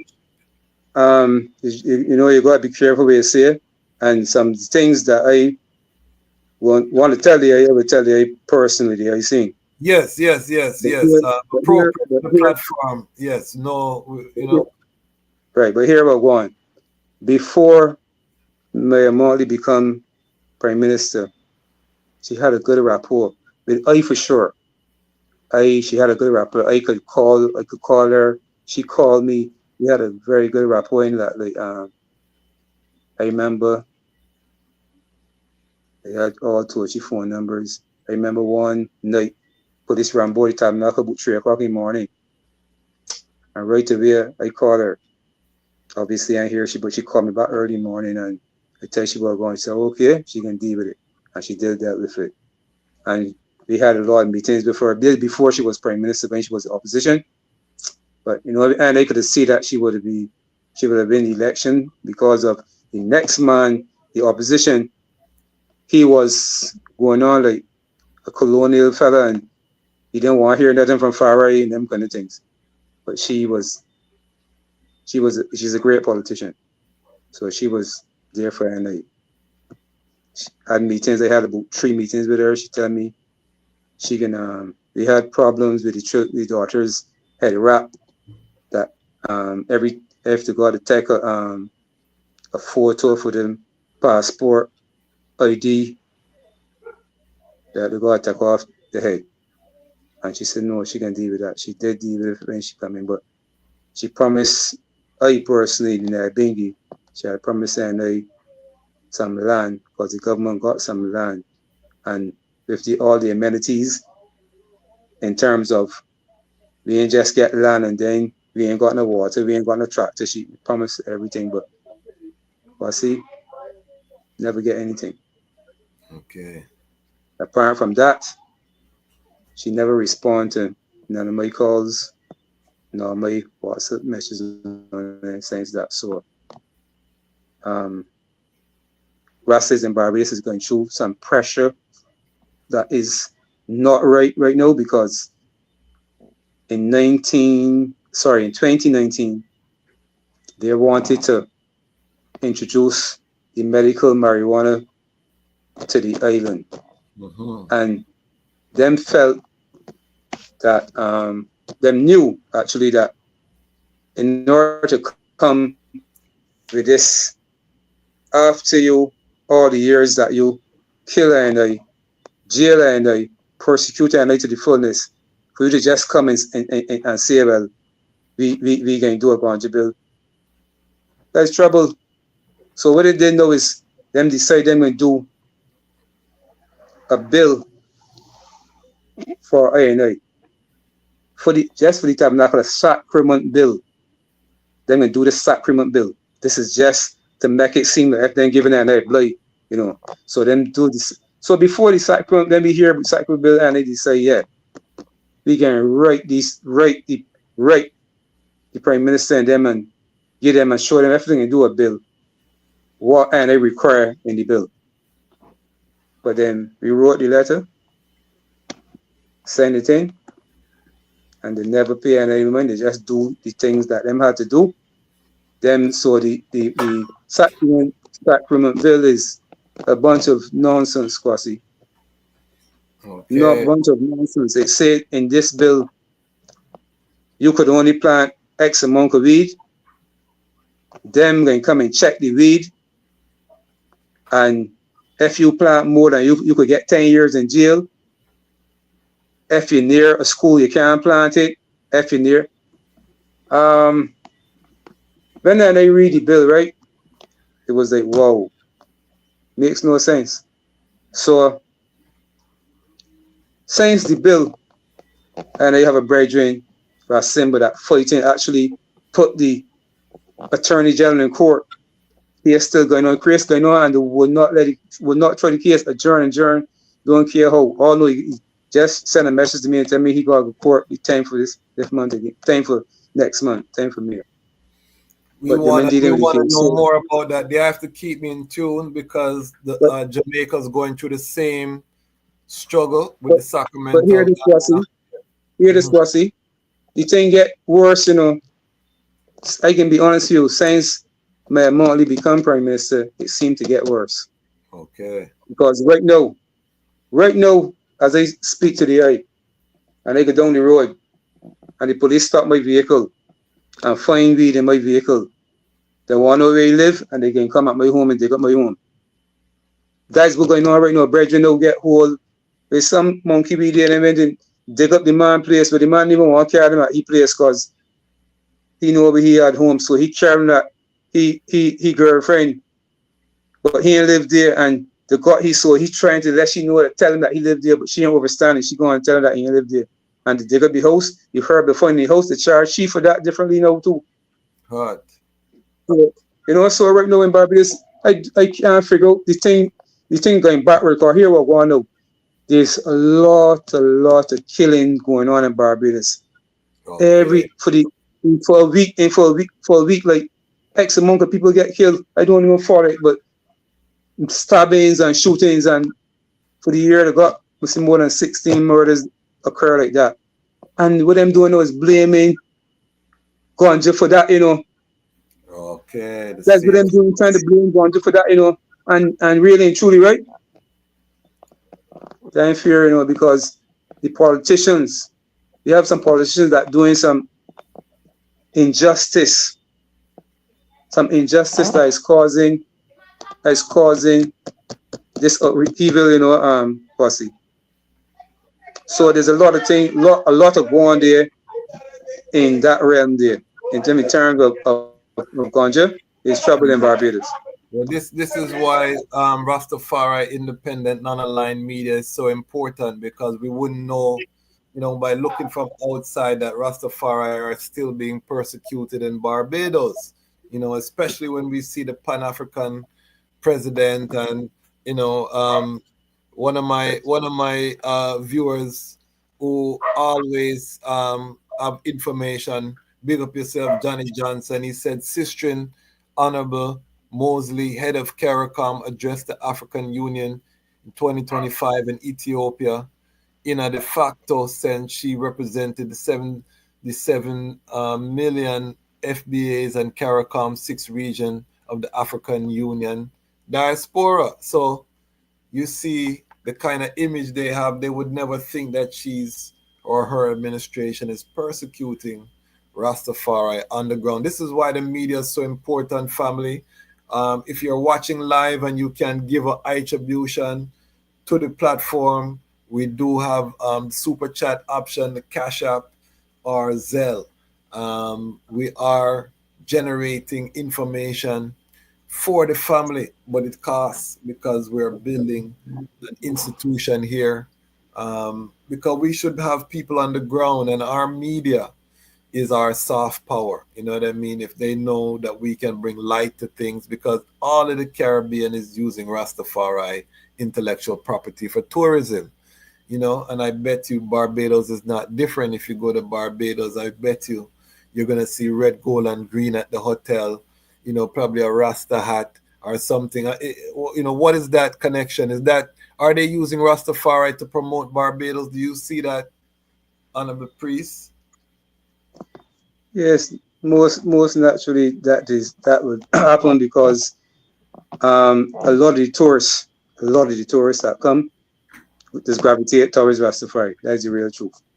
So they will do that for the encouragement. Let me go into another, because there's so much things that I got to say, Kwasi, that I just got to keep remembering, because, you know, in 19, well, I was telling you about the craft. I got to do like Ras Isaiah, because Ras Isaiah is the man there's be reasoning and go down the line and then come right forward there. So I got to come right forward there. In the 70s, like I was telling you, that I had to look to be self-sufficient because Bobby Brown wasn't really employing Rastafari, you know.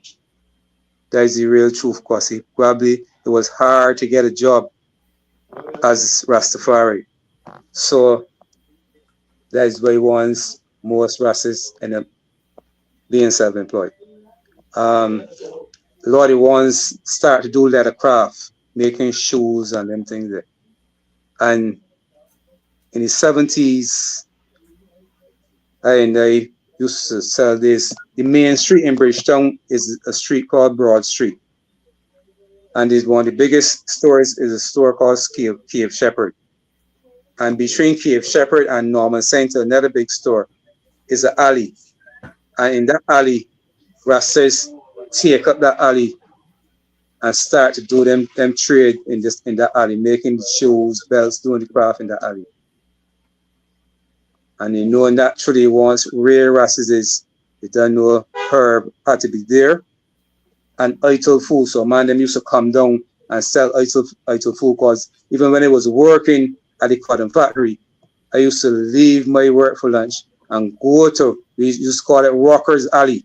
I used to go to Rockers Alley and get the food, because I remember the three man that used to sell food there. Jar Randall, a brethren that used to rest in aeration, what I call Ilus, and C4. Them the three man that used to bring food. And they used to go and buy your food, you know, because them was strictly, you know, strict Ital man. I would only buy food. When I used to buy food from someone, because you know it gotta be a real article. Yeah. Yes. So them brethren used to come in and do the thing.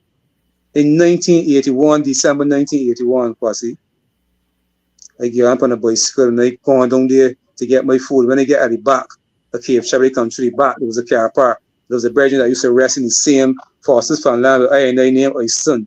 My son he ended up getting a job as the man that controlled the car park, parking people's cars and things. So when I get there, I son tell Isaiah, don't come. Police. So I go around the front from Broad Street, because I enter from the back. I used to go in from the back. And I go around the front. All they could see is police. When he tell me, say, like, all it says police, police. And when they go around the front now, I see man, the blood running from my head and all kind of thing, Kwasi. 1980. Yeah. The man them coming and lay down the thing because they find an excuse because the man at Cave Shepherd, he was getting stiff competition from these brethren that doing wonderful works. So they obviously want to move, and it was a little street that the man them had take up. So they will always use the strategies of herb, you know, when they want. So what they do is brethren there pushing the little guanja, but they send the police, and the police woman come in, then she buying weed from the brethren. And when the brethren sell she weed, she grab the brethren. But the brethren was a big brethren, you know. He was a big brethren called Isbogolai. And the brethren shake she off. And when he shake she off, another police drably, a big police too near Weldon Spencer, called all these people, police I know from, and even in my area in St. George. And the man comes from St. George too, and the Rastaman. Well, see, the man shake you off too, you know. And the man probably run, and he not probably run, the man run. And they call the whole police force. And lick down the whole of Temple Yard. Sorry, the whole of Rockers Alley was Rockers Alley that time, and lick down the whole. So they know the civil, you know, it was a whole all kind of talk, and then so they decide they can put and they somewhere, they can put and they give and they somewhere. So they carry in a back place called this place, really and truly, the name of this place was really Temple Yard for real, you know, Kwasi. And them carrying this place called Temple Yard. It wasn't the back, and it wasn't the you know, no activity. But the Rasses, the give you just little stalls, make with them little metal things, and but the man them persevere and went, and rockers. I mean, Temple Yard end up being a big place. The man them big it up. Man them big it up for it.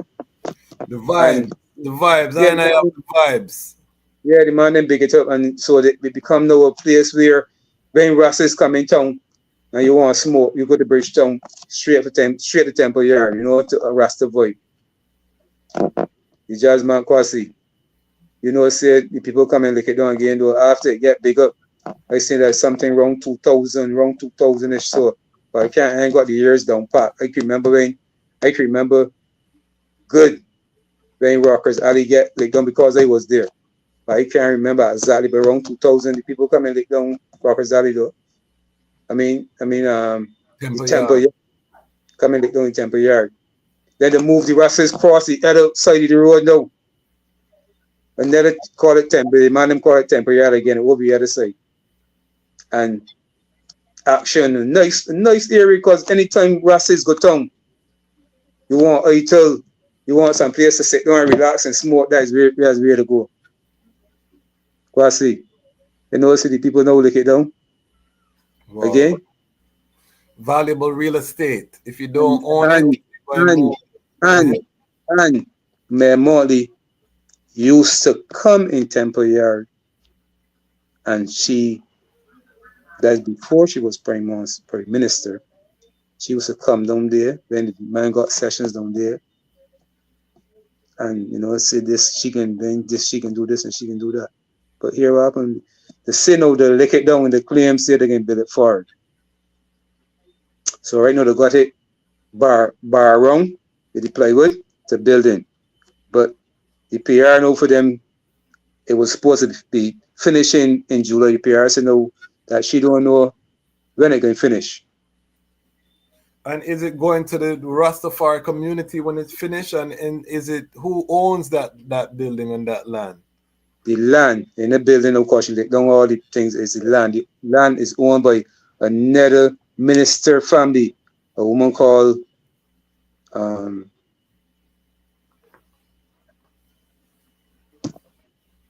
Billy Miller.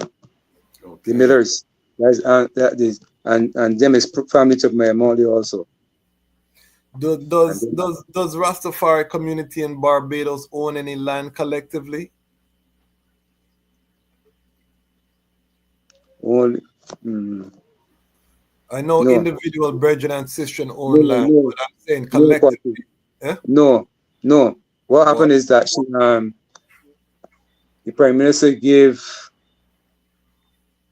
or rent someone's land after she never come forward to the Bingi, but she rents another one's piece of land, but she never come forward to her anyway. But no one own no the Ras doesn't own no big piece of land like that. Yeah, you see. Big up Bongo Wisely. Bongo Wisely said his first visit to Temple Yard was in 1985. You know what I Yes, mean? Bongo. Big up Bongo Wisely, a regular here on the Lion Voice Network. Yes, If you have just Yes, if you're just joining us, we're talking to a Nyabinghi priest of the order in Barbados, leading priest who administrates around the altar in the Nyabinghi house in Barbados, priest Isaiah. Irie Brethren, we're getting the history of Rastafari in Barbados. We're opening our eyes to also some of the tribulation and the persecution.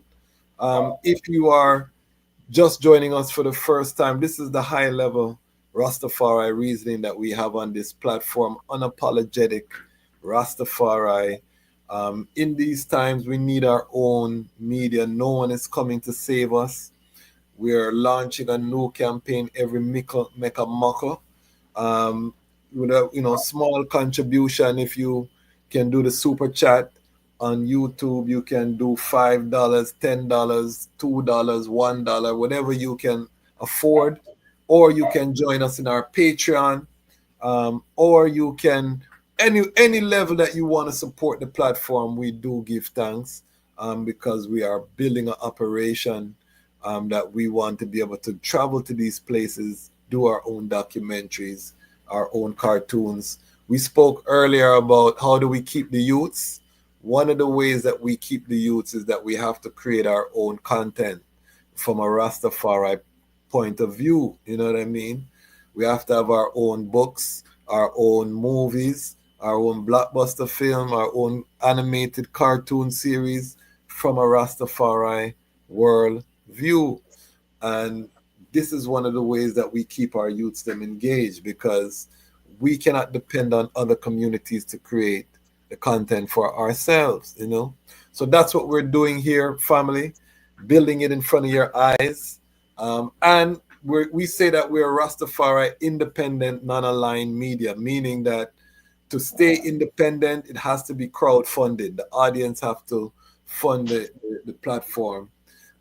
Big up our first major sponsor, Frontline Books, coming on board as one of the premier Rastafari book companies. We used to read Frontline when I was in university, and we used to buy the autobiography, or you'd buy these books. It was Frontline Books. So is a fulfillment of a vision that now Frontline and Lion Voice Network are in partnership. So big up Ras Sekou Tafari. If you have any questions, put it in the comment section. We do have a priest of the Nyabinghi order from Barbados here. So feel free to put your questions in the chat if you're watching live. We are talking, but I want to go now to the event that's coming up, because there's a series of activities that are taking place to commemorate the 50-year anniversary of the Nyabinghi order being established in Barbados. We talked about Ras Boanerges going to the island, start celebrating. Talk to us about what is planned and the inspiration for the event, and what ones can anticipate. Is there any opportunity for the public to participate there, or is it closed just to Nyabinghi house, or what's the vibration with the event? Give thanks, Kwasi. 50 years, the golden jubilee. So and they could have never let it go like that, So I have a number of activities, and we also have ones coming in from overland and sea. I was I had put it on Sean. I don't know if one's realized, and I was to put it forward to see the response of only one if anyone was interested, but I never get a response. It was maybe I'll tell you to put it on again. I think I will put it on like tomorrow again. But we have ones coming from Overland and Sea. From Jamaica, we have about 6 ones from Jamaica, including Ivy and his family, Ras Isaiah. We have Imane from St. Vincent, the priest in Nyabinghi in St. Vincent. He, his family, and another brethren, Binky Brown. Some other ones show some interest in coming. That was ready to get forward. I still listening, because everyone that come in, I sending the invitation letters so that when they get to immigration, there will be no problems, because you know how it is when you reach. I also went to immigration. I went to immigration and customs today and told them, because due to the fact that I just work in the Bridgetown port and them, I know all, I'm familiar, them know I too. So I went to immigration and customs today and tell them that here what we're going to do. You're not going to see enough Rasis coming into the airport. Them coming for the 50th anniversary of the Nyabinghi in Barbados, so I really don't get into trouble, you know. And them laugh, you know, but yeah. But once you tell me, the first question asked me if they have invitations, I was telling you, yeah. Because you know this asks you when you reach the airport, asks you who you staying by. So I was trying to get permission for see that I could get inside, I could go inside and meet the people inside to eliminate any problems. But I still gotta go and check, because they tell me I had to write a letter to the chief immigration officer, or I go and check the controller of customs. So I ain't got the time to write any letter, or else I and then come in Tuesday. So I go in personally to these people and ask them, tell them I want to be able to give me a pass that I could get inside that restricted area to meet my brethren and sisters, to eliminate any problems they have inside. Yeah, you see. But I publicize it a lot so that them would have heard, because I went on, there's a show on CBC, the radio station of Barbados named Morning Barbados. I went on it Tuesday morning, publicize it. So it is it's going to be oily full. Okay. We are beginning with a craft market on the 19th. And the 19th is the Saturday after Bad Friday. Okay. So this thing coincident with this Easter weekend. And incidentally, this same Easter weekend, they got big shows in Barbados, have big shows in Barbados, from ones in Jamaica, even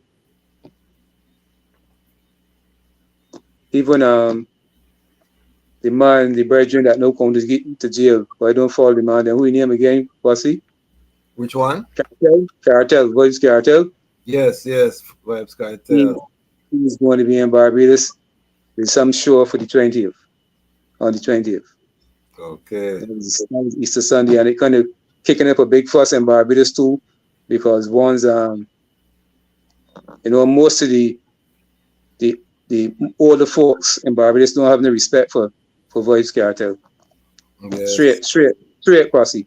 The youths might love him, but the older folks in Barbados don't have no respect. You know, the whole ones have got enough respect for Bob Marley, Wailers, and certain people that them don't know that do a nice work.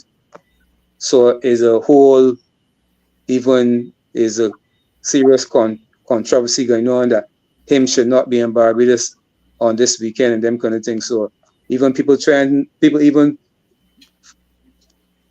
put no petitions that trying not for him to be here on the same Easter Sunday that you see. Okay. So I starting with a craft market, and in this craft market is in a place called Freedom Park. That is, Kwasi, did you ever been to Barbados? Never. Okay. This is right opposite the bus stand, the Fairshell Street bus stand. It was a big NIS building. I remember when that building was built in 1970. It was going to school. I remember that building, and the building get licked down. And the same Prime Minister they built a park there and call it Freedom Park. So that part, and they get permission to do a craft market, and we can have a little opening ceremony, in the evening time, an opening ceremony, chanting oases and a ceremony. So we don't know say, don't know say, and they have the master ceremonies before, and like, yeah, you see. So, and they looking to be right. There will be little food on sale, all different kinds of craft, leather craft, a lot of the knitting. The daughters knit, a lot of that. So there will be plenty of craft on that day. And the opening of the event in the evening time, speech from I and from there's a brethren that who help he's a dreadlocks man working in government. He's who help with the funds, to make things happen. So he will be there and give a little speech too. Yeah, you see. So that's the opening of the event in Freedom Park, the 19th, and it's from 10 in the morning to 10 in the evening. The second day is the Sunday. And for the Sunday, we have 3 lights of Isis for when Haile Selassie passed through the Caribbean. Okay. Isis starting the Sunday, got the fire lighting ceremony, and then you don't say Haile Selassie was in Barbados the same 21st that was in Jamaica. So Isis, them kind of Isis be grand. Them Isis days be grand because more times than is hold all 7 lights of Isis for this occasion. But in this occasion here, we can't do that. We can't just dedicate all the time to Isis. Yeah, you see, because it's different Isis. So it's 3 lights of Isis, sealing up Wednesday morning, and from the Isis seal up, you don't know say you got a whole rest, Kwasi. Or Isis is the energy thing. Wise mind. You see, this is when you become an elder, you don't try leave from the Isis and go seal up some other works because the goodie needs some rest after the Isis. But I tell you, Kwasi, one time, right? I would burst chants a whole night, I talk about whole night, I would burst chants a whole night, Kwasi. I've done it more than once. Kwasi, I really can't do that now, though, It's got to be real. That's true, because I went through a whole little sickness vibe too, right? So I ain't as physical fit as I used to be. You see? Right. So wise mind. You have to balance. And I rest up the Wednesday, and then the Thursday what I can do is an island tour. That once come in the island, because tour the island and see, because like the guy was saying, talk flat, but this is not just flat. So, and they can give an island tours and go to certain places of interest to go to the Animal Floral Cave, and that area is a real scenery from the Atlantic Ocean. And this is a cave where you go down in this cave. You go down, there's stairs to go down, and when you go down there, there's I can't remember the name of the plants, because there's an animal, it's like an animal. It's like a plant that is a sensitive plant. If you go to touch it, it's go away from you. I look at it already and had the name, but so that is the animal. We can go there. We can see Andromeda Gardens where there's a lot of different plants. We can drive through the country where the side where there's hills and valleys that people feel is just flat. There's hills and valleys in the island, Kwasi. There's just 2 parts of them, but there's hills and valleys. So that was the island tour too. Who lives in the hills? Who lives in the hills in Barbados? Is it the wealthy people? No. All kind of people, variety. Okay. Right, but that is where and they used to live when the Rasses, when Moses and they tried Rasses, that's where they used to go and live. Moses and they went down the hills and them same hills and valleys and live. That's what most of the Rasses was in the country. And Barbados, incidentally, Kwasi, Barbados is a very small island, That's what I hear. I hear you can drive out Very, the whole island in how many hours from one side of the island to the you could drive on your island in an hour, Kwasi. You want to get tapped? 166 square miles as big as, listen, 1 hour? Barbados is as big as one parish in Jamaica. Wow. Yeah. I have to visit. It is I know it is a very active, very active, very, very active because of the landscape and how the people live. It's very active, and the people are very friendly and courteous. You come to Barbados, you don't be, I know Barbados have one of the highest literacy rates in the Caribbean. That is one thing. Because like I tell Earl Walton Barrow, the premier, the first prime minister, then was really, really keen on making the country literate. And that's why them introduced free education. When I went to school, everything was free. Even the lunch was free.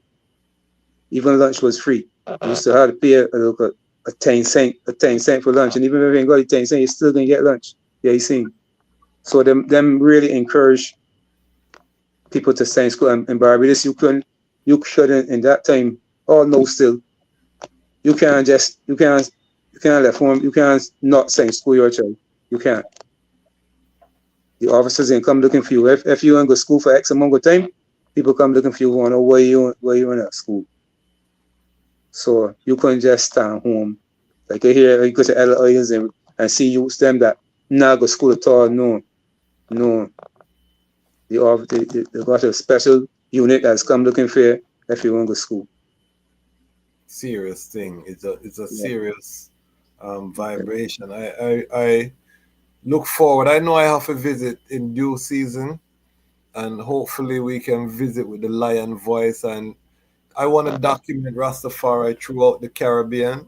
You say, Kwasi, if this thing has started, because I tried to start it, but I tried from last year, Yes. Because October, I called the Nation in newspaper to dig up in the archives to bring the information when I killed the fire in Ras Boanerges came here, but the only thing to find was a clip from a Belgian called Algils saying where the ones they're going to the university, they're going to Grisette Sparks, they went to the modern school, but I never get the thing. But what the woman told me is that in 1975, this same paper, they only had 2 editions a week, on a Wednesday and on a Sunday. So, so I ain't get all the full vibe. But what I was saying, Kwasi, is if I had be able to work on the thing a little earlier, because a lot of ones show interest, but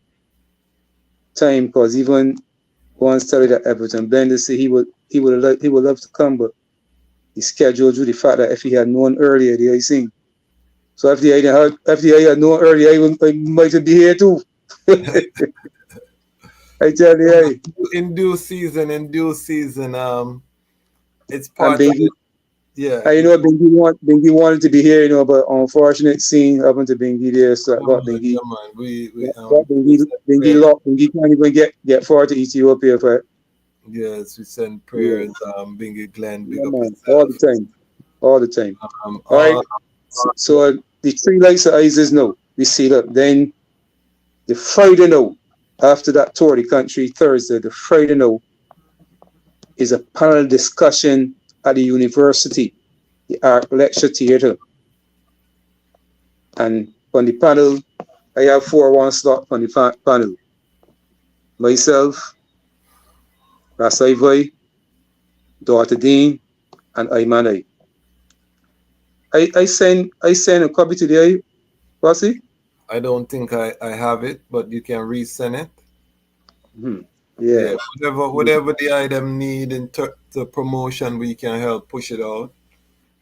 So that is a serious panel discussion, and the daughter that at the university that facilitating it, nice sister in have locks and them kind of thing. And matter of fact, two strongs ago, she brought children from the university up to Mount Carmel Tabernacle, because we incidentally and I always got youths from different schools and the university always coming to the tabernacle. Always coming to the tabernacle to get information. So there's before the discussion started at 7, from 7 to 9. Before the discussion, and they can chant Isis outside the art lecture theater. There's a little lawn there, because she used to set this thing that the students finishing them classes at 6. So from a quarter past, we can start chant, because this is to bring in the youths. When the youths come to class, this vibes to bring them to the portion they are seeing. Yeah, so that is set a kind of way. That is set for the university, and I also they got a kitchen for me, and I used to cook Ital. She said, "I'll not cook Ital. Some place for I need to bring Ital for sale. All them things you ought to put in place for anyway." Give thanks, that's almighty. So that is going to be, that is going to be a very informative session for them youths at the university. Because they tell you, when the youths come to the tabernacle, boy, when the information start pouring out, even the teachers, the lecturers that bring them is freak out. I had one that used to bring students all the time, and she used to come to Bingi and thing too. But she's always good to her, because even on this occasion, when they tell her she's always be there. Mm-hmm. So we have a good little rapport with some of the ones at the university. Give thanks. And the school. Right. So now, continue the program. The Saturday now is another wise mind Kwasi is that Saturday is a free up that wants to go to town and shop and them kind of thing, because you got to put provisions for that. Because the next day after Saturday is a family day. Okay, nice. And these family days will be huge, Kwasi, because even the 12 tribes has come to these occasions. 12 tribes just bring a whole bus load for it. So 12 tribes is established in Barbados now? Yeah, that was established from 1985. Okay. That was here long. So Bobo Shanti, there's no Bobo Shanti in Barbados? No Bobo Shanti. They try to form something near Carmel too, but even the man that tried to form it, he even cut off his locks and turned back. So Bobo Shanti never really get established in Barbados. Barbados is, I can tell you, Barbados is in Nyabinghi. You hear people, even if people in Nyabinghi by coming to the tabernacle, them things that still tell you is Nyabinghi. Nyabinghi is the root foundation of Farai in Barbados. Wow. Yeah. No, I definitely want to come and capture that history and chant some Isis with the family, you know what I mean? Right. So the family there is at Farley Hill National Park. And that is where one of the same big shows. When the man them from Jamaica come, the artists come, there's whole big shows at Farley Hill. But it's a nice area, and I kind of once was coming up with a lot of different areas, but I like the area, and I think for it because it is a enclosing area where the youths can free. They got facility for the youths playing them kind of things. Most of the other places was like the roadside, and they don't really got a lot of children Kwasi and some children running across the road. Yeah, overs. So I prefer that environment for the family there, where it is enclosed, because to come in, there's security at the gate and all them kind of thing. So you feel, I personally feel safer with the youths in terms of, because I don't really think myself when I study into set things. It's don't mean me, it's my preference, because I could go anywhere. That is the real truth, Kwasi. But I was thinking about the youths and them kind of things. So it's at Farley Hill National Park, and that family day is from 10 till 10 also.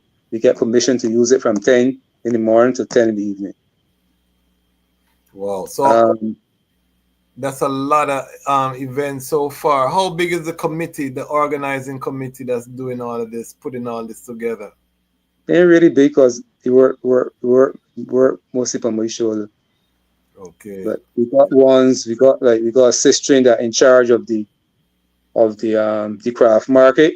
So I really have nothing to do with that. She just doing a good job organizing it.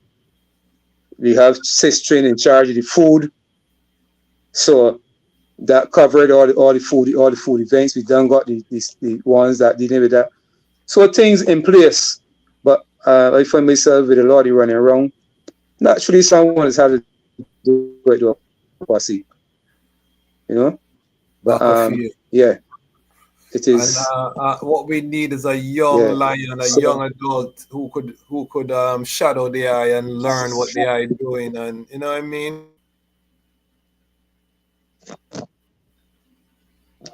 seriously, Kwasi, but I kind of I sit down many days, many nights, and my mind is wander far, Kwasi, wander far in terms of the youths No, we're gonna because it work is a on it. We're gonna fix it. We're gonna fix it.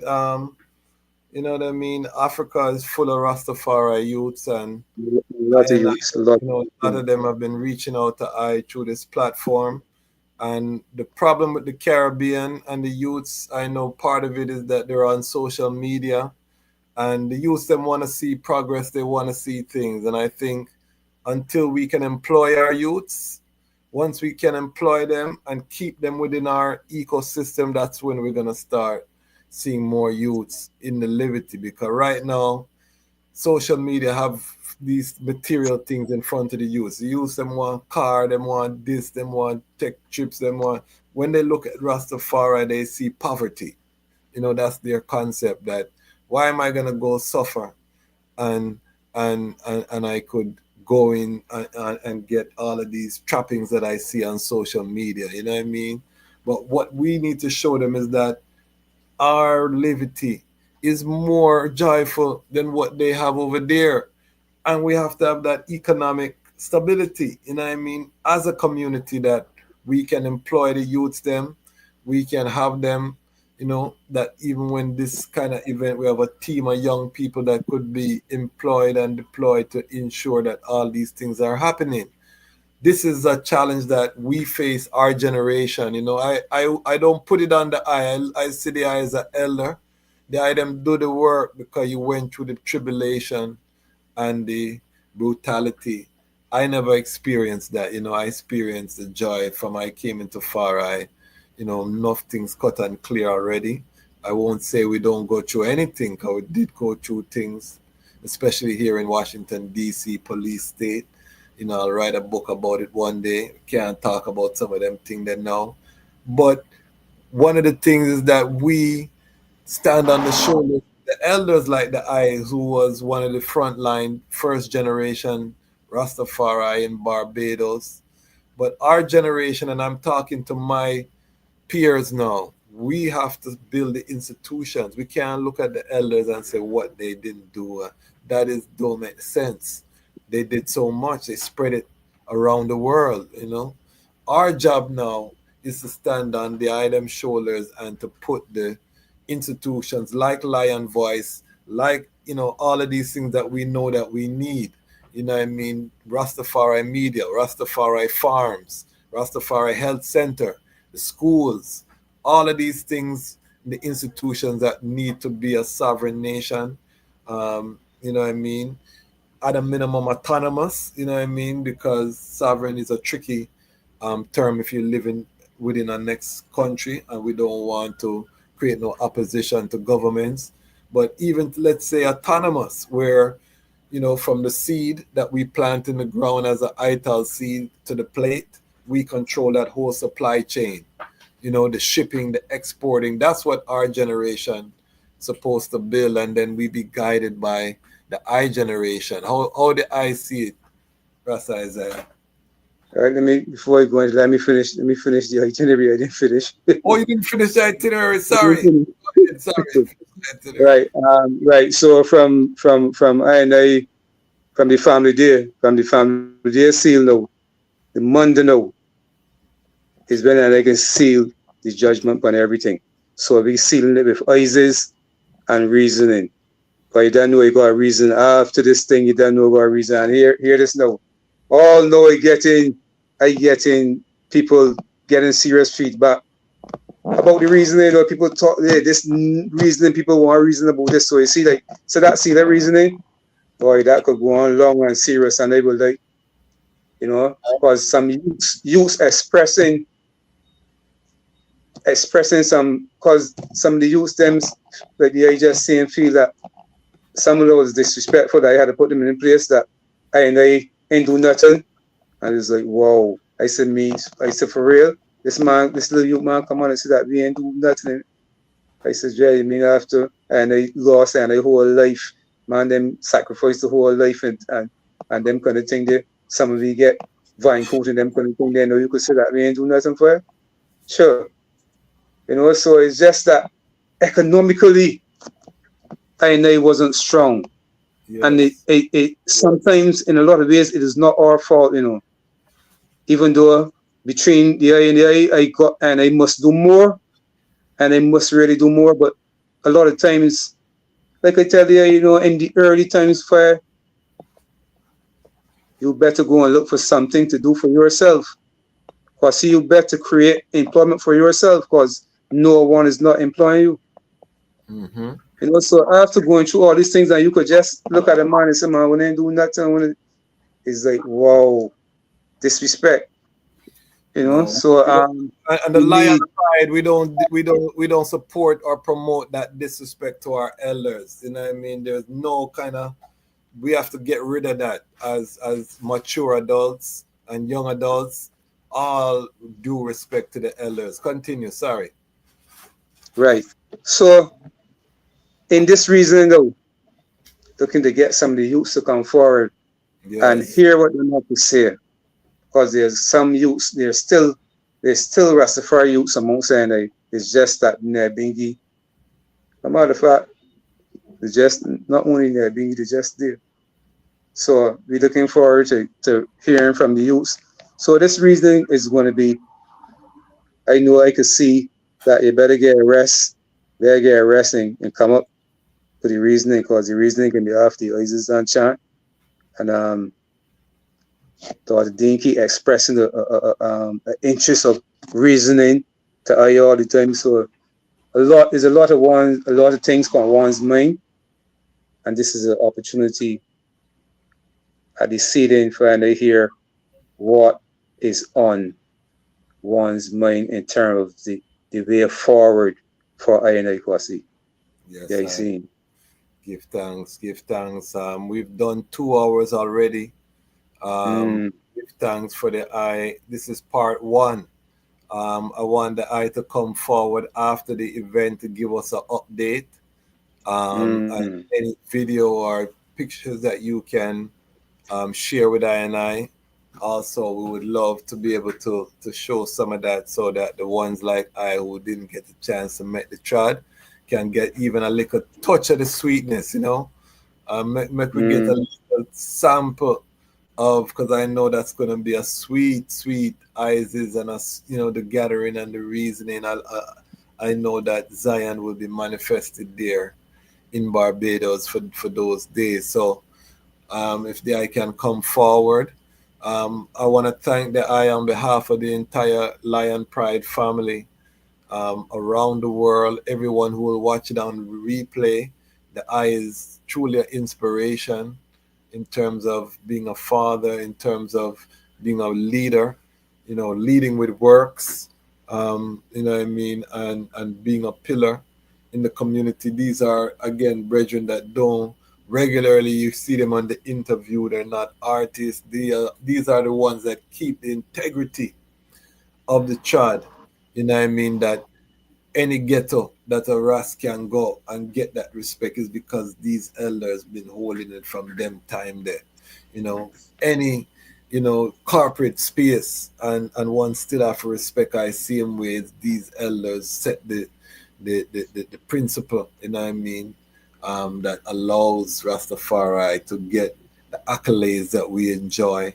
It's not perfect. The brethren said the police are harassing There are challenges confronting us, and I always say, no one is coming to save us. This is why we are rising our own media. We're not depending on other outside and complaining about we don't see this on Rastafari on the media. We wait for 60 minutes to come do a story and we feel so nice to see somebody cares about us. That is not this time. This time we are creating our own platform, our own coming together. You know what I mean? Again, this platform is funded by the people, you know, funded by Rastafari businesses. We are not waiting. We are moving forward. This is the Armageddon, we're sure. We told the people in our music, we told the people in our reasoning, and now it's upon us. What are we going to do? What is our position? And if we're not economically strong, we will be swallowed, you know, by the tidal wave to come. We have to circulate our dollar among each other. We have to be strong. So I do give thanks. I want to give the chance to give a final word sound to the global Rastafari family. You know, how do you see things right now? Trade war, world war, everything is happening. What is the sound for the I know the I chant repatriation? Give a final sound to the global family as an elder, because we need to hear from our elders right now. What is the I sound? Give thanks, Bongo. And before I get the song, is when they talk about seeing, hoping that I could give the some portions in terms of pictures, videos, and they've been having a problem. And it's not only Barbados, because I went to New York in 2017. They've been going for a fundraiser for John Global, and I attended, and was a strength to the fundraiser, and I had reason to bridging to do the footage of it prior, and the bridging did the footage, and noticed Nyabinghi again cannot get it. Wow. And this is something that we've been plagued with for a long time. Long time, yeah, man. 1998 in Barbados, we had one of the biggest conferences ever, I tell you, because ones come from all over the world, from all in the Far East, Wham. We had races from, that is the same, I would have, Sam Brown just went to sleep. Yes. Yeah, you see? Yes. And I heard the brethren to do the filming. Kwasi, this is 2025. That was 1990. We never see a copy of it. No. When if I come here, want we to go to him and see if he could get something from it. This is something that we've been plaguing I for a long time. So at this portion now, I ain't going that route no more, Kwasi. I can pay a professional, because at the university, I already got something set in place for the recording, and I paying them assist training, because they charged me $1,400, which is $700 US. But assist training know that in the business, she tell me she can look wrong, and she get it for $100 an hour. Okay. So that's a maximum of 4 hours, which is only $400, because in order to put down picket, 4 hours is maximum. And that is one of the things that, you know, from everywhere I tried, there's always the problem that people videotape things for NA and then keep the footage, Kwasi? Yes, I've been on the trad, so I know. I've lost footage that way too, of my own thing. So this is why, and I came up in the Nyabinghi house when we never record anything. You can't bring no camera in the eyes. You're crazy. You can't record no video. We're doing the works. We don't tell nobody. But then you get mature in the trad and you say, boy, I wish I had recorded that, or I wish, you know, enough of the ones them not here anymore with us, and you wish you could even look and see, you know what I mean, the works, or you wish you could show your children the work.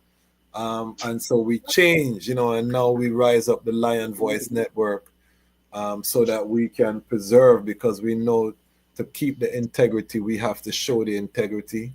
And, you know, a lot of times ones was trying to keep things secret, but with surveillance technology right now, once you have a smartphone, and you think you're living a secret life. You're only keeping it secret from your brethren and your sister.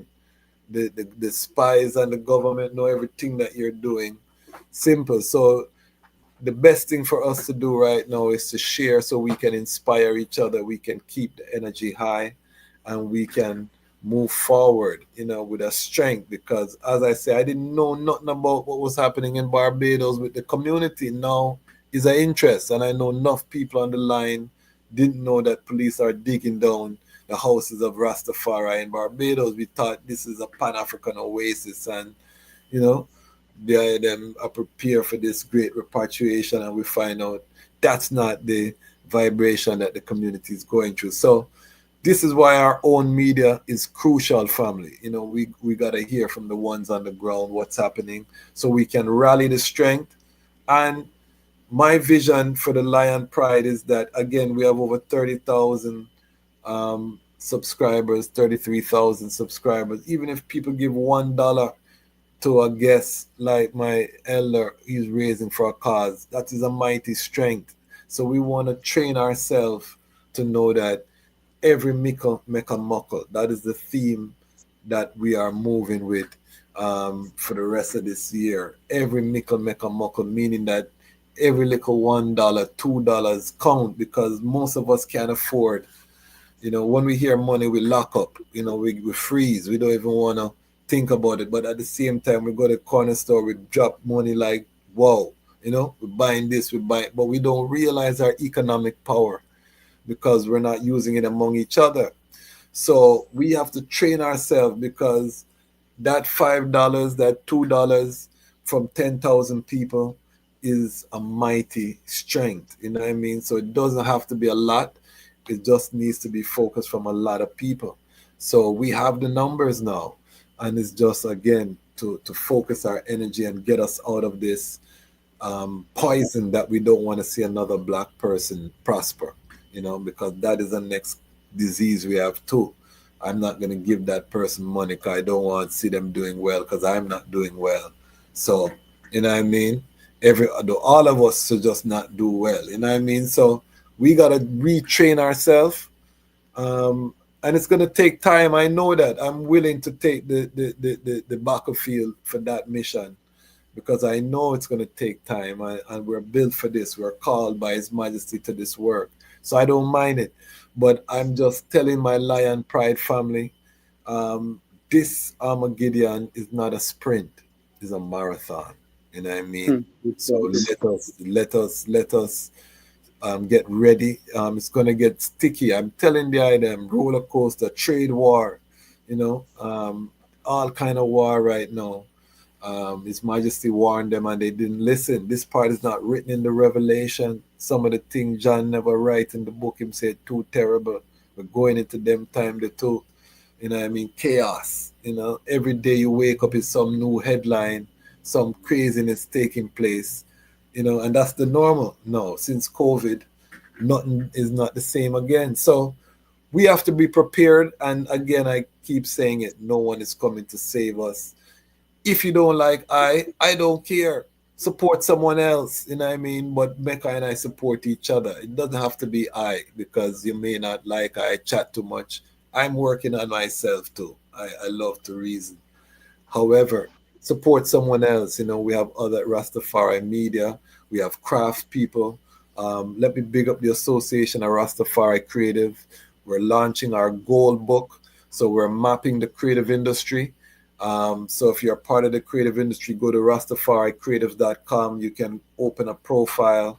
We're mapping the global so that when you want goods or services, you can check a Rastafari brethren or sister in the creative industry first. You need someone to mix your album. You need someone to do this, that.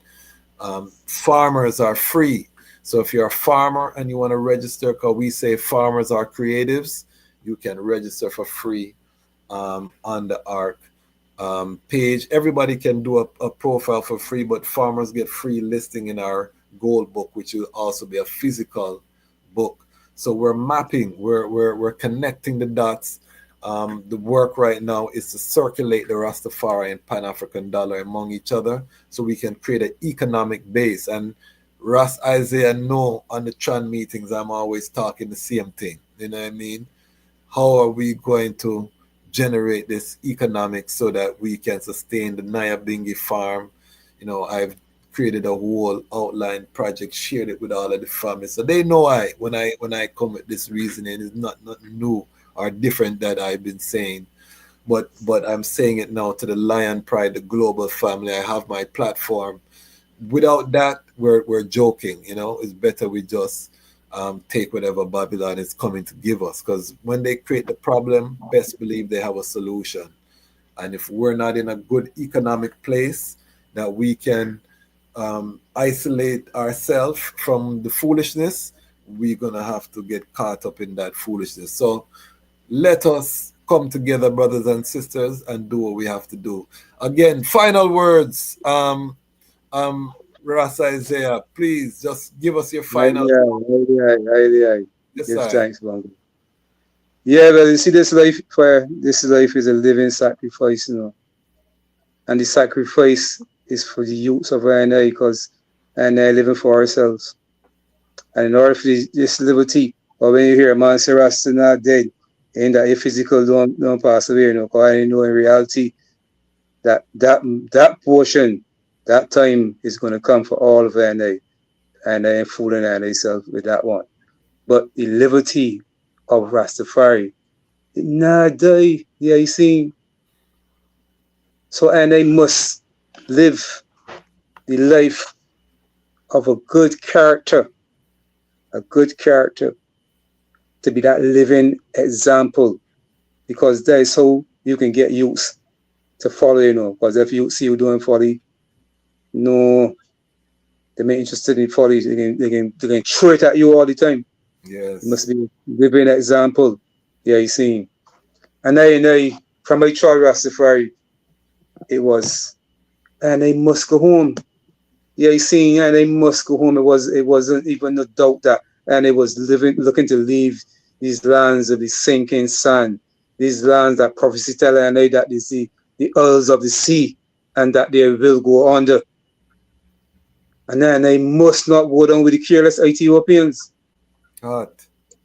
So the agitation of and even though Babylon make it rough, they make it tough, they make it as hard as possible for Annie to leave. Annie could leave and go anywhere except Africa, you know, Bongo. Yes, I. Leave there, go anywhere except Africa. The people then make it tough for Annie Chod.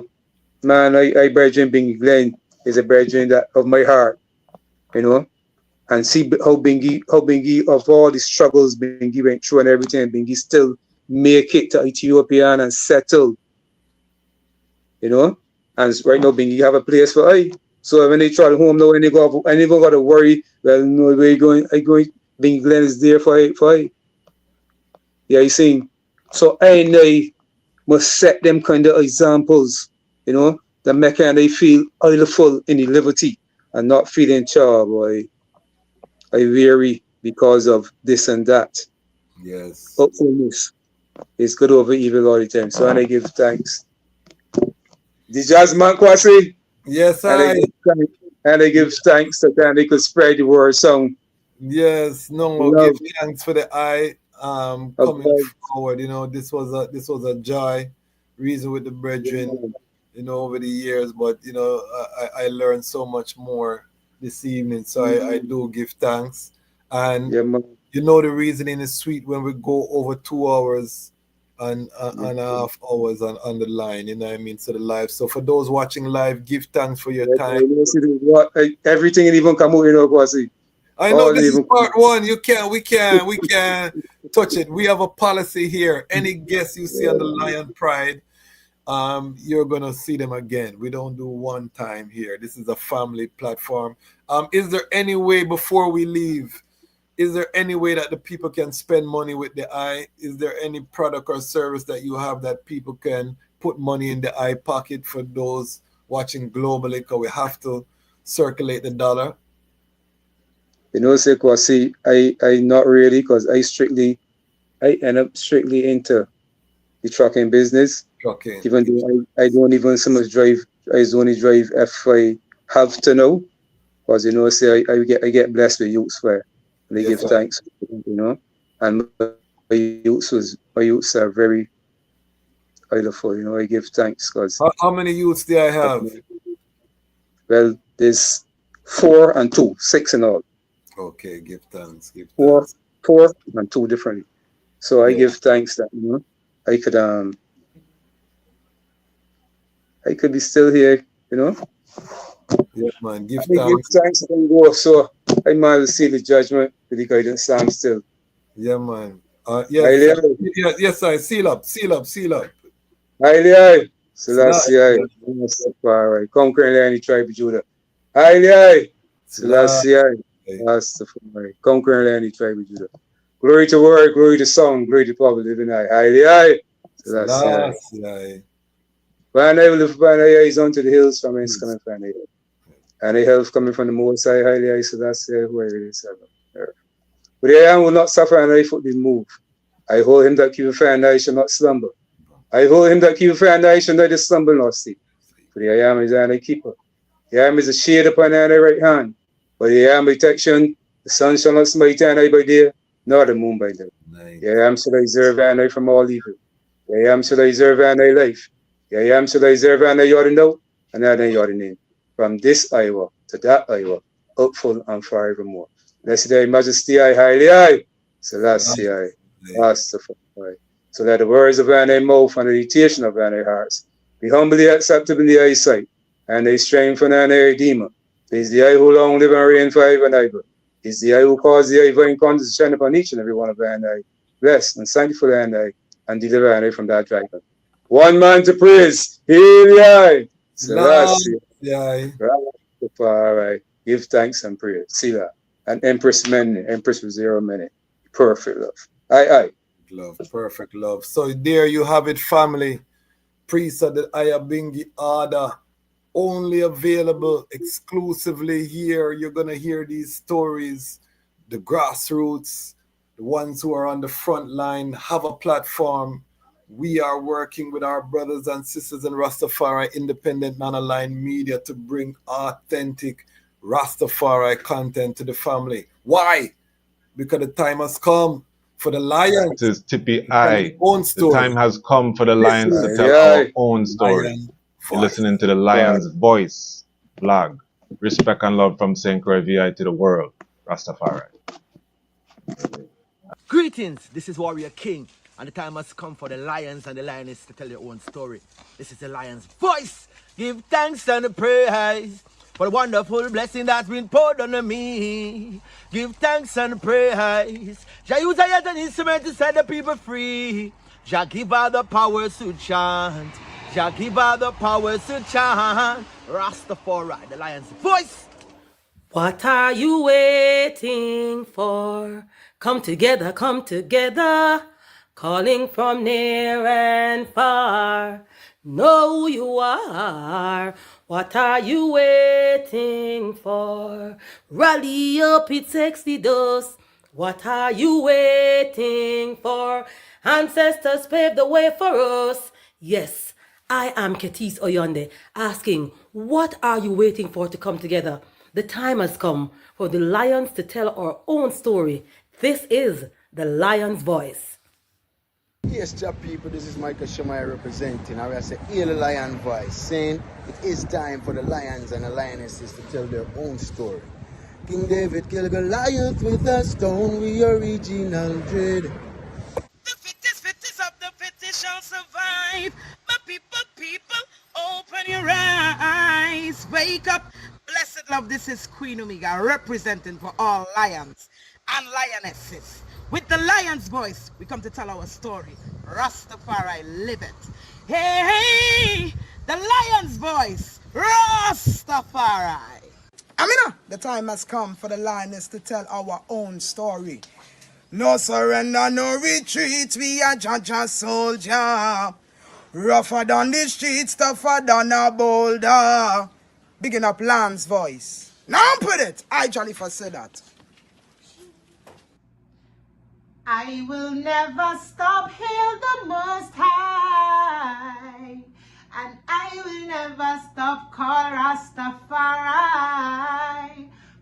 love. This is Kushite representing for the Lion's Voice. We are here to tell our own story. Rastafari.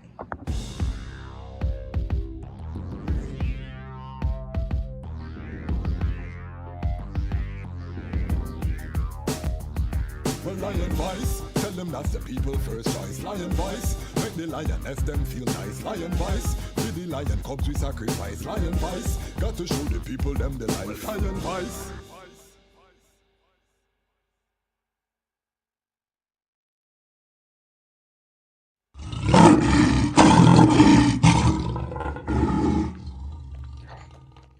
Jano, I'm so hungry, bro.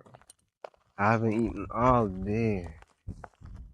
Like, my head start to hurt me too. Like, what more could I eat right now? What about a city samosa?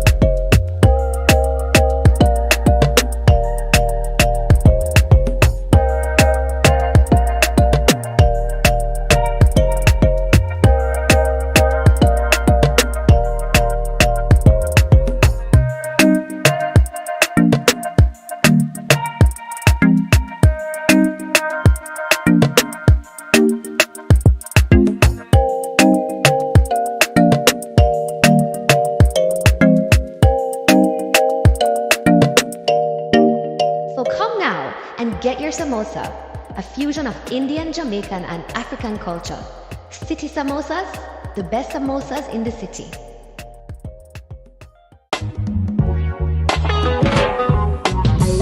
Young girl got to face the worst, cause her mother just took a look in her purse. She find a clay cutchy and some holy herbs, and the wise mind of Haile the first.